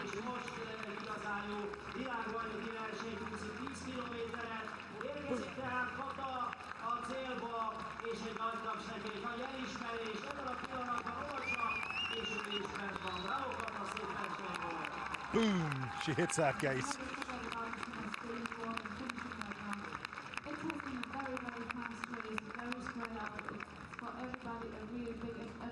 So who got this? Oh! What do you think? Oh, I can't even call that one. Let's have a look again.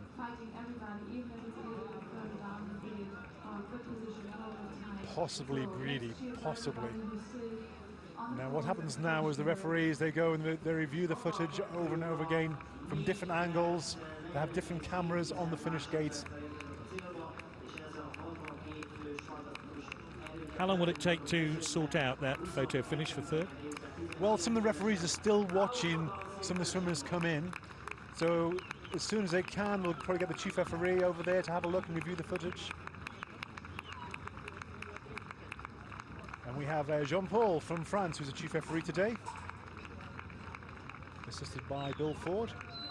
So well done to all the officials today. It was a very good race. They kept a close eye on things, and 2 yellow cards.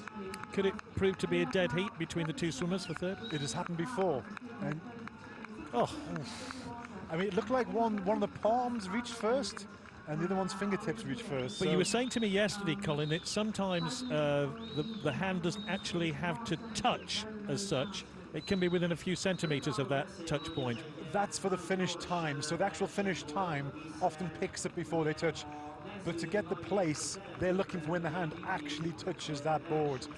And even in slow motion there, it was too hard to call. That's extraordinary, isn't it? At the end of a race which lasted 2 hours, 2 swimmers seemed to slap the board simultaneously. It's fantastic, and it shows what an exciting sport this can be, that it comes down to a sprint finish. We were watching them as it came around that final turn, boy. We thought we knew who was coming first, second, third, and then all of a sudden, Ecuador, she comes around the outside of them.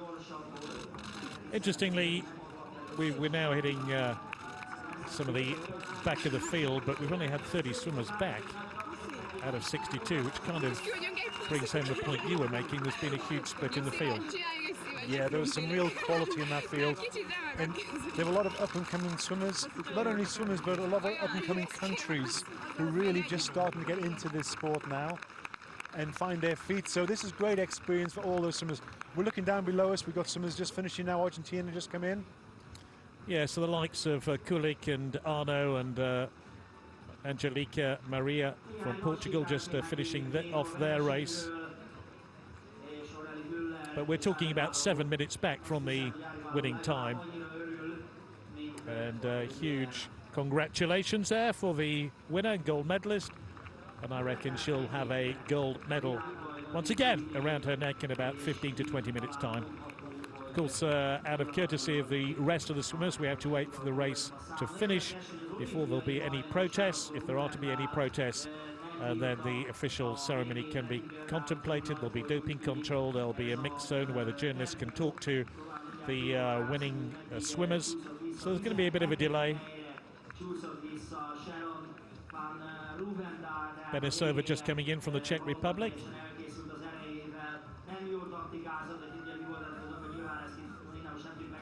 And a clutch of swimmers right in front of us about to finish.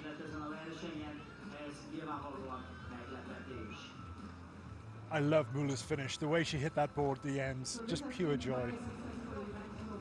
So Stobova from the Czech Republic in as well, Aguiar from Mexico, and the Algerian swimmer Cherauti is in, and Charlotte Webby from New Zealand just finishing in 40th position.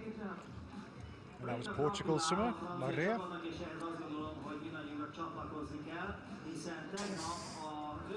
I can't separate those two.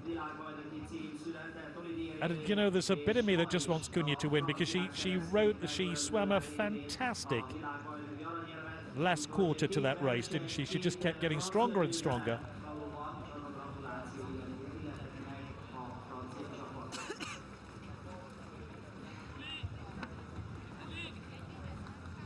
There is talk, and I stress the word talk, of a dead heat between the 2 swimmers for 3rd place.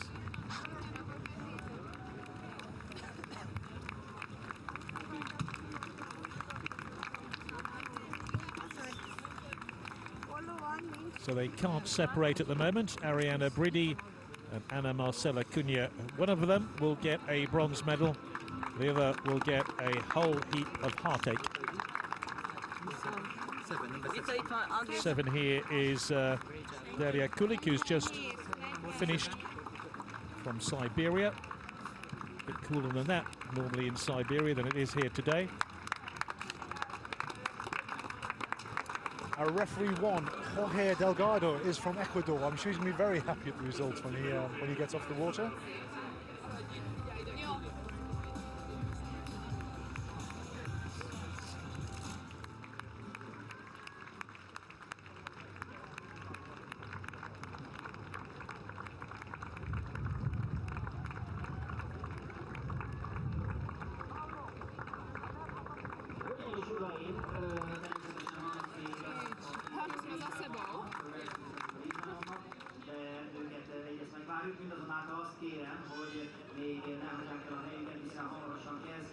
Kezdődik majd a hivatalos eredményhirdetés, de addig meg kell várni.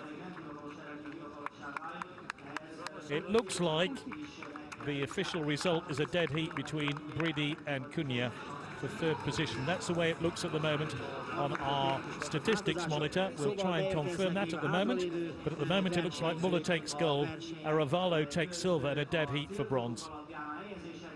The photo finish icon has been removed from the official start list, suggesting that has been called a dead heat. Yeah, on the large screen we still have the unofficial results, but certainly for me, looking at it, it looked like one palm touched first and the fingertips touched at the same time. So it's I couldn't call it, but it would be nice if it was a dead heat. Actually, they both worked incredibly hard through the race. So I'm guessing then there's 2 bronze medals to be handed out, is that right? That's right, yeah. And still some swimmers coming in now. Well, the official scoreboard is suggesting third equal between Brady and Kunya. And Bruni in 4th position. So an Italian 3rd and 4th. 3rd equal and 4th. There's the timing gate. There's number 27. Robin Kinghorn from South Africa, whose dad and sister are here watching her.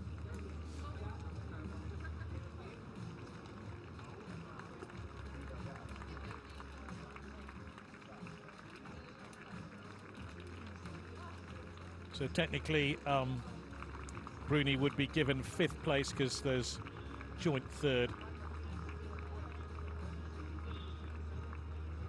But what an exciting race. That was probably the highlight of the whole thing, wasn't it? Once we realised that Muller was going to win, the battle for the bronze was the story. Indeed, that home straight, when there was 3 of them side by side, Ecuador came around the outside, and then I said they were swimming so close that the referees were obviously paying really close attention if there was any infraction. But only 2 yellow flags given out throughout the race, which is great. No red flags. I hate to see people having to get disqualified. We are getting news that one of the Egyptian swimmers didn't finish. But the marshalling of this event has been outstanding. And that is the finish moment, the moment of golden joy for the gold and silver medalists. And then that incredible finish, which we still have no idea, and has been given officially as a dead heat for 3rd, with Bruni in 5th place. Haley Anderson 6th, Finia Wunram 7th, 7 Anna Olas, 8th Anna Olas rather, 9th Chelsea Gubeka, and 10th Ashley Twitcher. Victory ceremony on its way, but there might be a bit of a delay whilst the swimmers have to undertake doping tests and mix zone interviews. Just pulling back focus slightly, Colin, what's today's race told us about the state of women's 10K open water swimming? It's in a great place right now, especially seeing all these new, it's not just about the story about the front of the race, it's a story about the swimmers still coming in now, but the quality of that race. You know, the way France obviously had the tactics in play, it was fascinating to watch throughout. Again, some of the nations are really strong. I mentioned this before. France and Italy, I say over and over again, the depth they have to their swimmers when they attend events around the world is really incredible. And see some footage there from the start. You see all the swimmers at the start, that big, huge group in that V formation. And as we said during the race, that slowly gets whittled down and whittled down. the pack becomes smaller, breaks apart, swimmers fall off the back, and at the end we're left with a key group of around 10 swimmers. And that first turn, boys, went around there, it was carnage. There was people having to stop and look up. They couldn't find any water to swim in.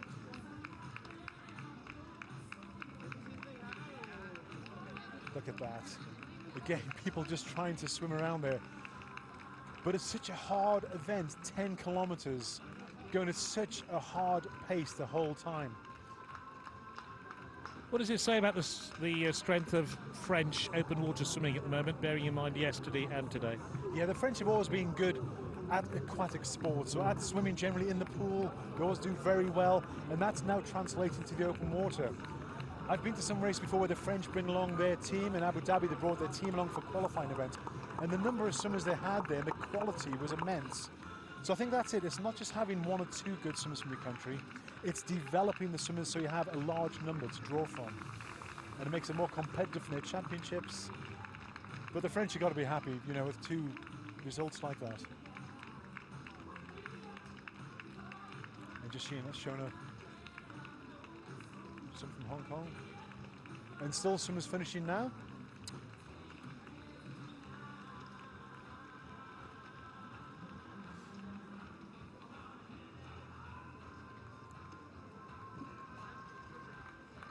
But I think it shows for a lot of swimmers who are good in the pool, it is possible to cross over into the open water, and swimmers really enjoy it. You know, you're competing in places like this.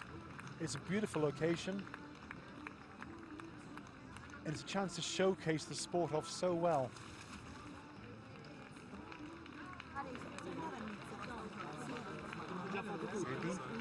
In Italy?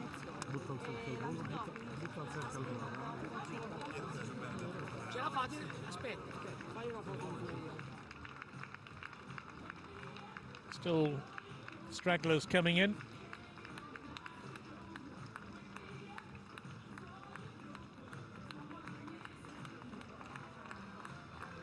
I think there could be as many as 20 women still out there coming in.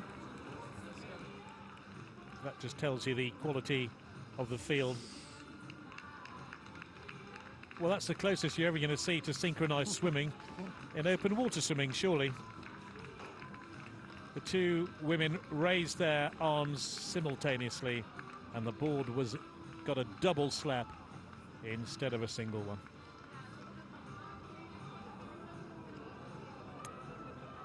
The podium for the victory ceremony already well populated by volunteers and members of the media, but we're still some distance away because so many swimmers still to finish. We have another straggler right in front of us.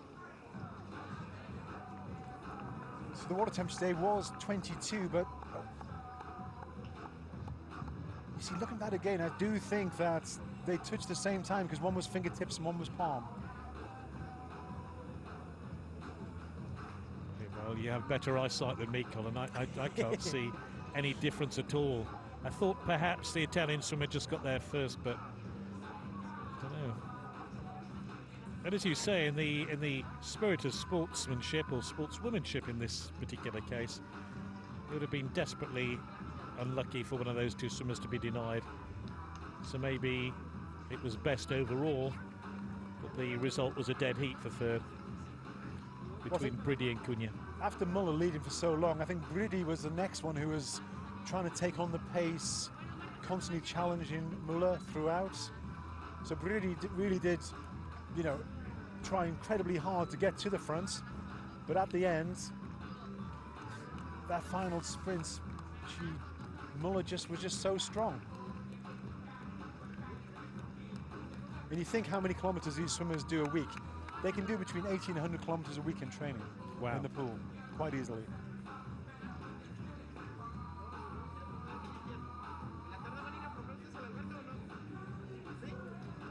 I think the water temperature will be a bit warmer tomorrow as well than 22 with this sun. I imagine it's going to be up to 23, 24 tomorrow. And tomorrow a rest day. There's no competition here. That's right. On Monday. And we start again on Tuesday. That's one of the abiding moments as the two swimmers contesting the bronze medal Kunya kept her arm on the slat board.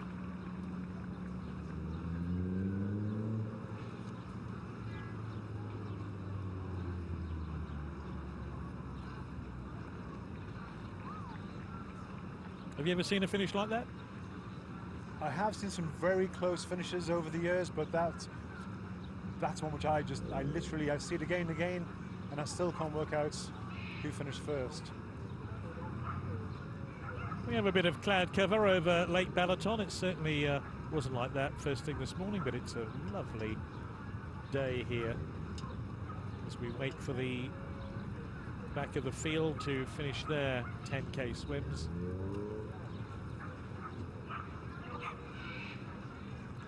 Actually, it's quite interesting that the decision about who took bronze medal was taken relatively quickly, wasn't it? I mean, they could have seen it was a photo finish. They looked at photos, and obviously they realised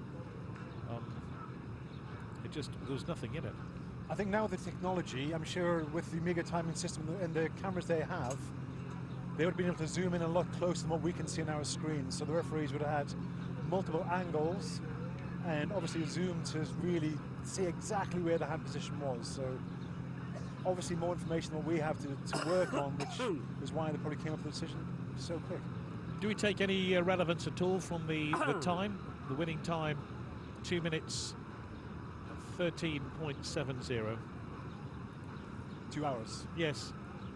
Is any relevance? Because that's quite slow for one of the, if you look back at the winning times of previous championships, I know on different courses it has to be said, but you know, the 156.32 for the Rio 10K, 158 for Kazan 2 years ago, 158 for Barcelona. No, just because it's an actual slower finish time, it doesn't really reflect on anything because the courses are different, conditions are different, the type of water, if it's salt water, things will be slightly faster than fresh water. So really, although it sounds harsh, time is irrelevant. There's no records in open water swimming. It's all about positions. So you never get a world record in a 10K kilometer swim. So 10K swim, it is literally about the finish position. So, and that's what makes the sport so exciting, is the different types and bodies of water that you have. So this year with the 10K, FINA 10K, I've been to events in Argentina, which is held in a river where the swimmers are dealing with fast currents, and they literally have to make the way along the shoreline as they're racing to make the way up the currents, and then they go shooting down the other side in the main flow. So you've got rivers, and then you go to some venues where you're in the sea. Abu Dhabi, that is salt water. So the swimmers have got much more buoyant in there, and so you get a very fast time. In Setúbal, that is where it's a tidal river, so you get salt water in there, and you also have strong currents to contend with. The water temperature can be 2 degrees different around the course. So really, and also the conditions, some events you go to, it's pancake flat, a beautiful day, and others you've got waves, you've got chop. And so the open water swimmers have to deal with any eventuality. They have to be prepared. Now, saying that, the swimmers themselves will spend around 95% of the time in the pool training. They don't train so much in open water. On training camps they will go in just to get used to different conditions and acclimatise, but really they have to do their speed work, all the hard graft is in the pool. They do incredible sets in the pool. I was talking to Britta, the former world champion from Germany, who's doing the commentary today over the PA system. She was telling me about every Saturday she'd do a 25-kilometre set in the pool. 25 kilometres in training, unbelievable. But as well, because the swimming often comes down to a sprint finish like that, it is not just distance work. In fact, a lot of the swimmers, they have to work extremely hard in their sprint. There's no point in being a swimmer like myself who can swim at a reasonable pace all day but has absolutely no speed whatsoever. You've got to be able to sprint, you've got to be able to pick the pace up, you've got to be able to change your speed and react as well. If somebody breaks away from the front, like Muller, she kept getting a bit of space and the other swimmers had to react. Now it was interesting to see the Olympic champion.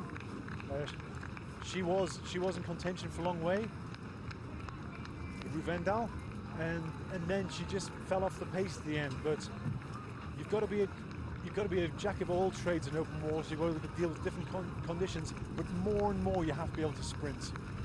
So as well as the distance sets what they do, they have to keep the speed work going. It's incredibly hard. It's almost like asking one of the great long distance runners to be able to compete with Bolt. You know, Yeah. they've got to be able to do both. Of course, the next event here will be the men's 10K. And as we look through the field, who's going to take your eye to do well in that? Well, you've got Jack Brunel from the UK. Jack, who got disqualified in Rio. He really has the bit between his teeth. He's been, after Rio, he won in Abu Dhabi.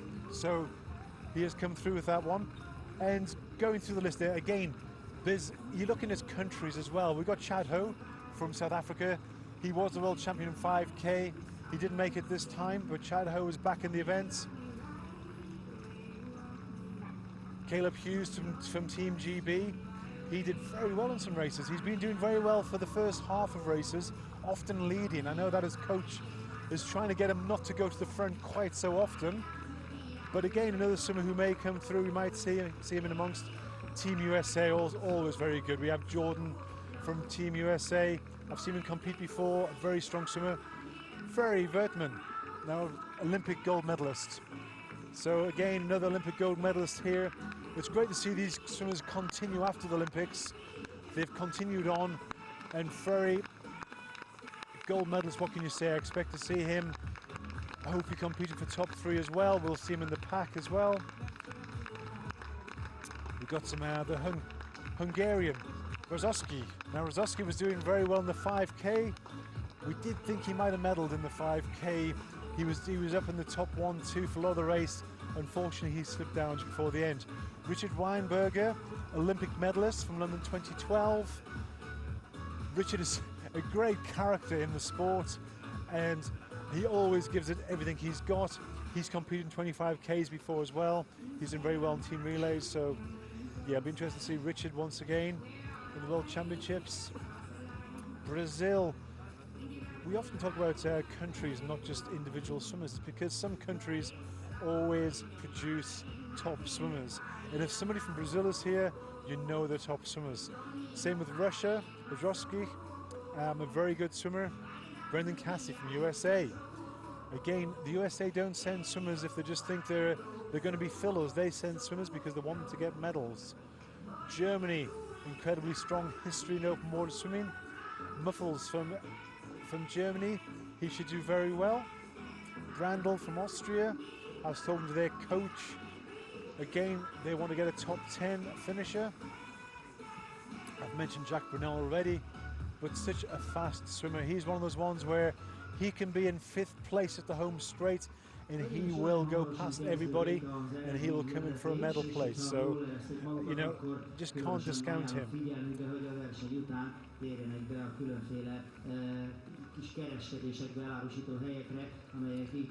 Well, still 1 or 2 stragglers coming in. We'll be back shortly with the victory ceremony for the women's 10K race here at the 17th FINA World Swimming Championships from Lake Balaton in Hungary. So we are with the victory ceremony only a few moments away.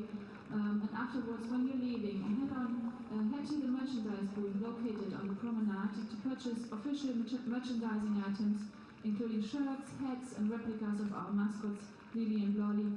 And we look forward to welcoming you at one of our merchandising booths.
kilométeres verseny ünnepélyes eredményhirdetése következik.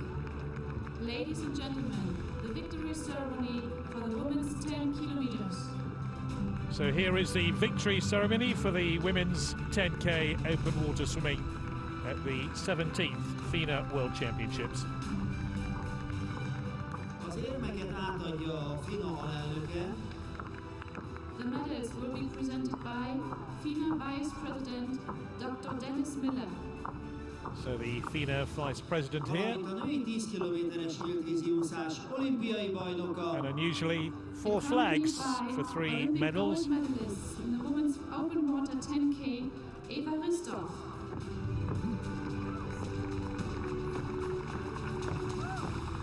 Hölgyeim és uraim, bronzérmet szerzett Brazília képviseletében. The winner of the bronze medal, representing Brazil, Ana Marcela Kunya. So the dead heat for bronze medal position. Kunya, who had a marvellous close of race.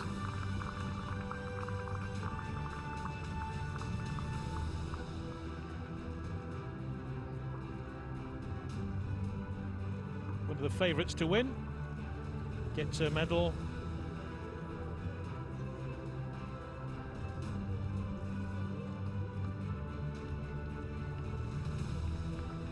És holdversenyben szintén bronzérmet szerzett Olaszország képviseletében. Winner of the bronze medal, representing Italy, Ariana Bridi. And Bruni, equal third, and a nice embrace between the two women. Not separated at the finish line and not separated at the podium either.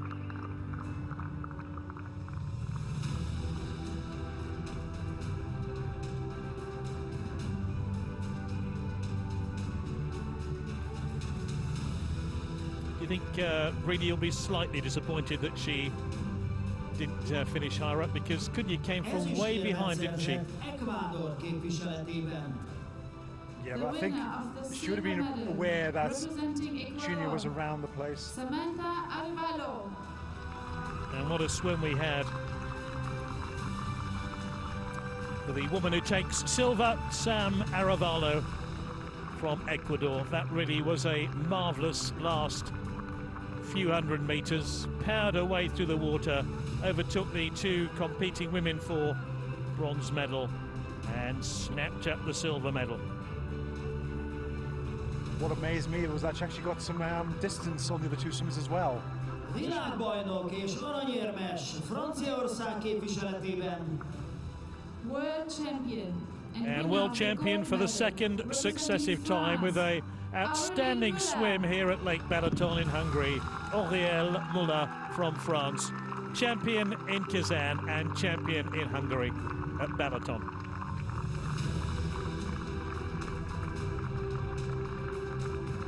Led throughout the race, only briefly disposed of the leadership, but she fought back, retook the lead and led from the front in every sense of those words. Ladies and gentlemen, the national anthem. So now for the 2nd time in successive days here, we have the national anthem of France.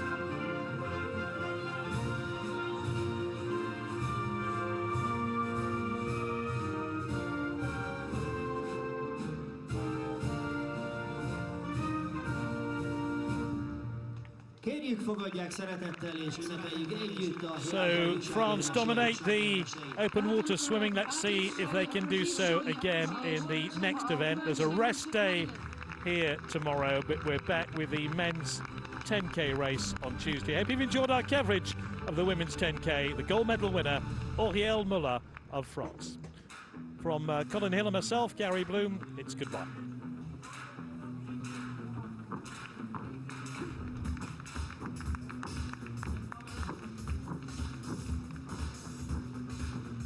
Hölgyeim és uraim, a szervezőbizottság minden önkéntesnek köszönetet szeretne mondani az áldozatos munkájáért és az ideért, amit a FINA 2017 világbajnokság sikeres megrendezés. So the four medalists siker és ez a nagyszerű játék és az emlékek nem élhettek volna létre. Köszönjük! Place on the podium. The organizing committee would like to thank all volunteers for their time and dedication toward making the 17th FINA World Championships Budapest 2017 such a success. Without your hard work, these amazing games... Confirmation then of the next transmission from Balaton-Fured. It's the men's 10K race with a rest day tomorrow. The weather forecast is for warmer weather throughout the week. Once again, I hope you've enjoyed our coverage of the women's 10K. For the time being, it's goodbye.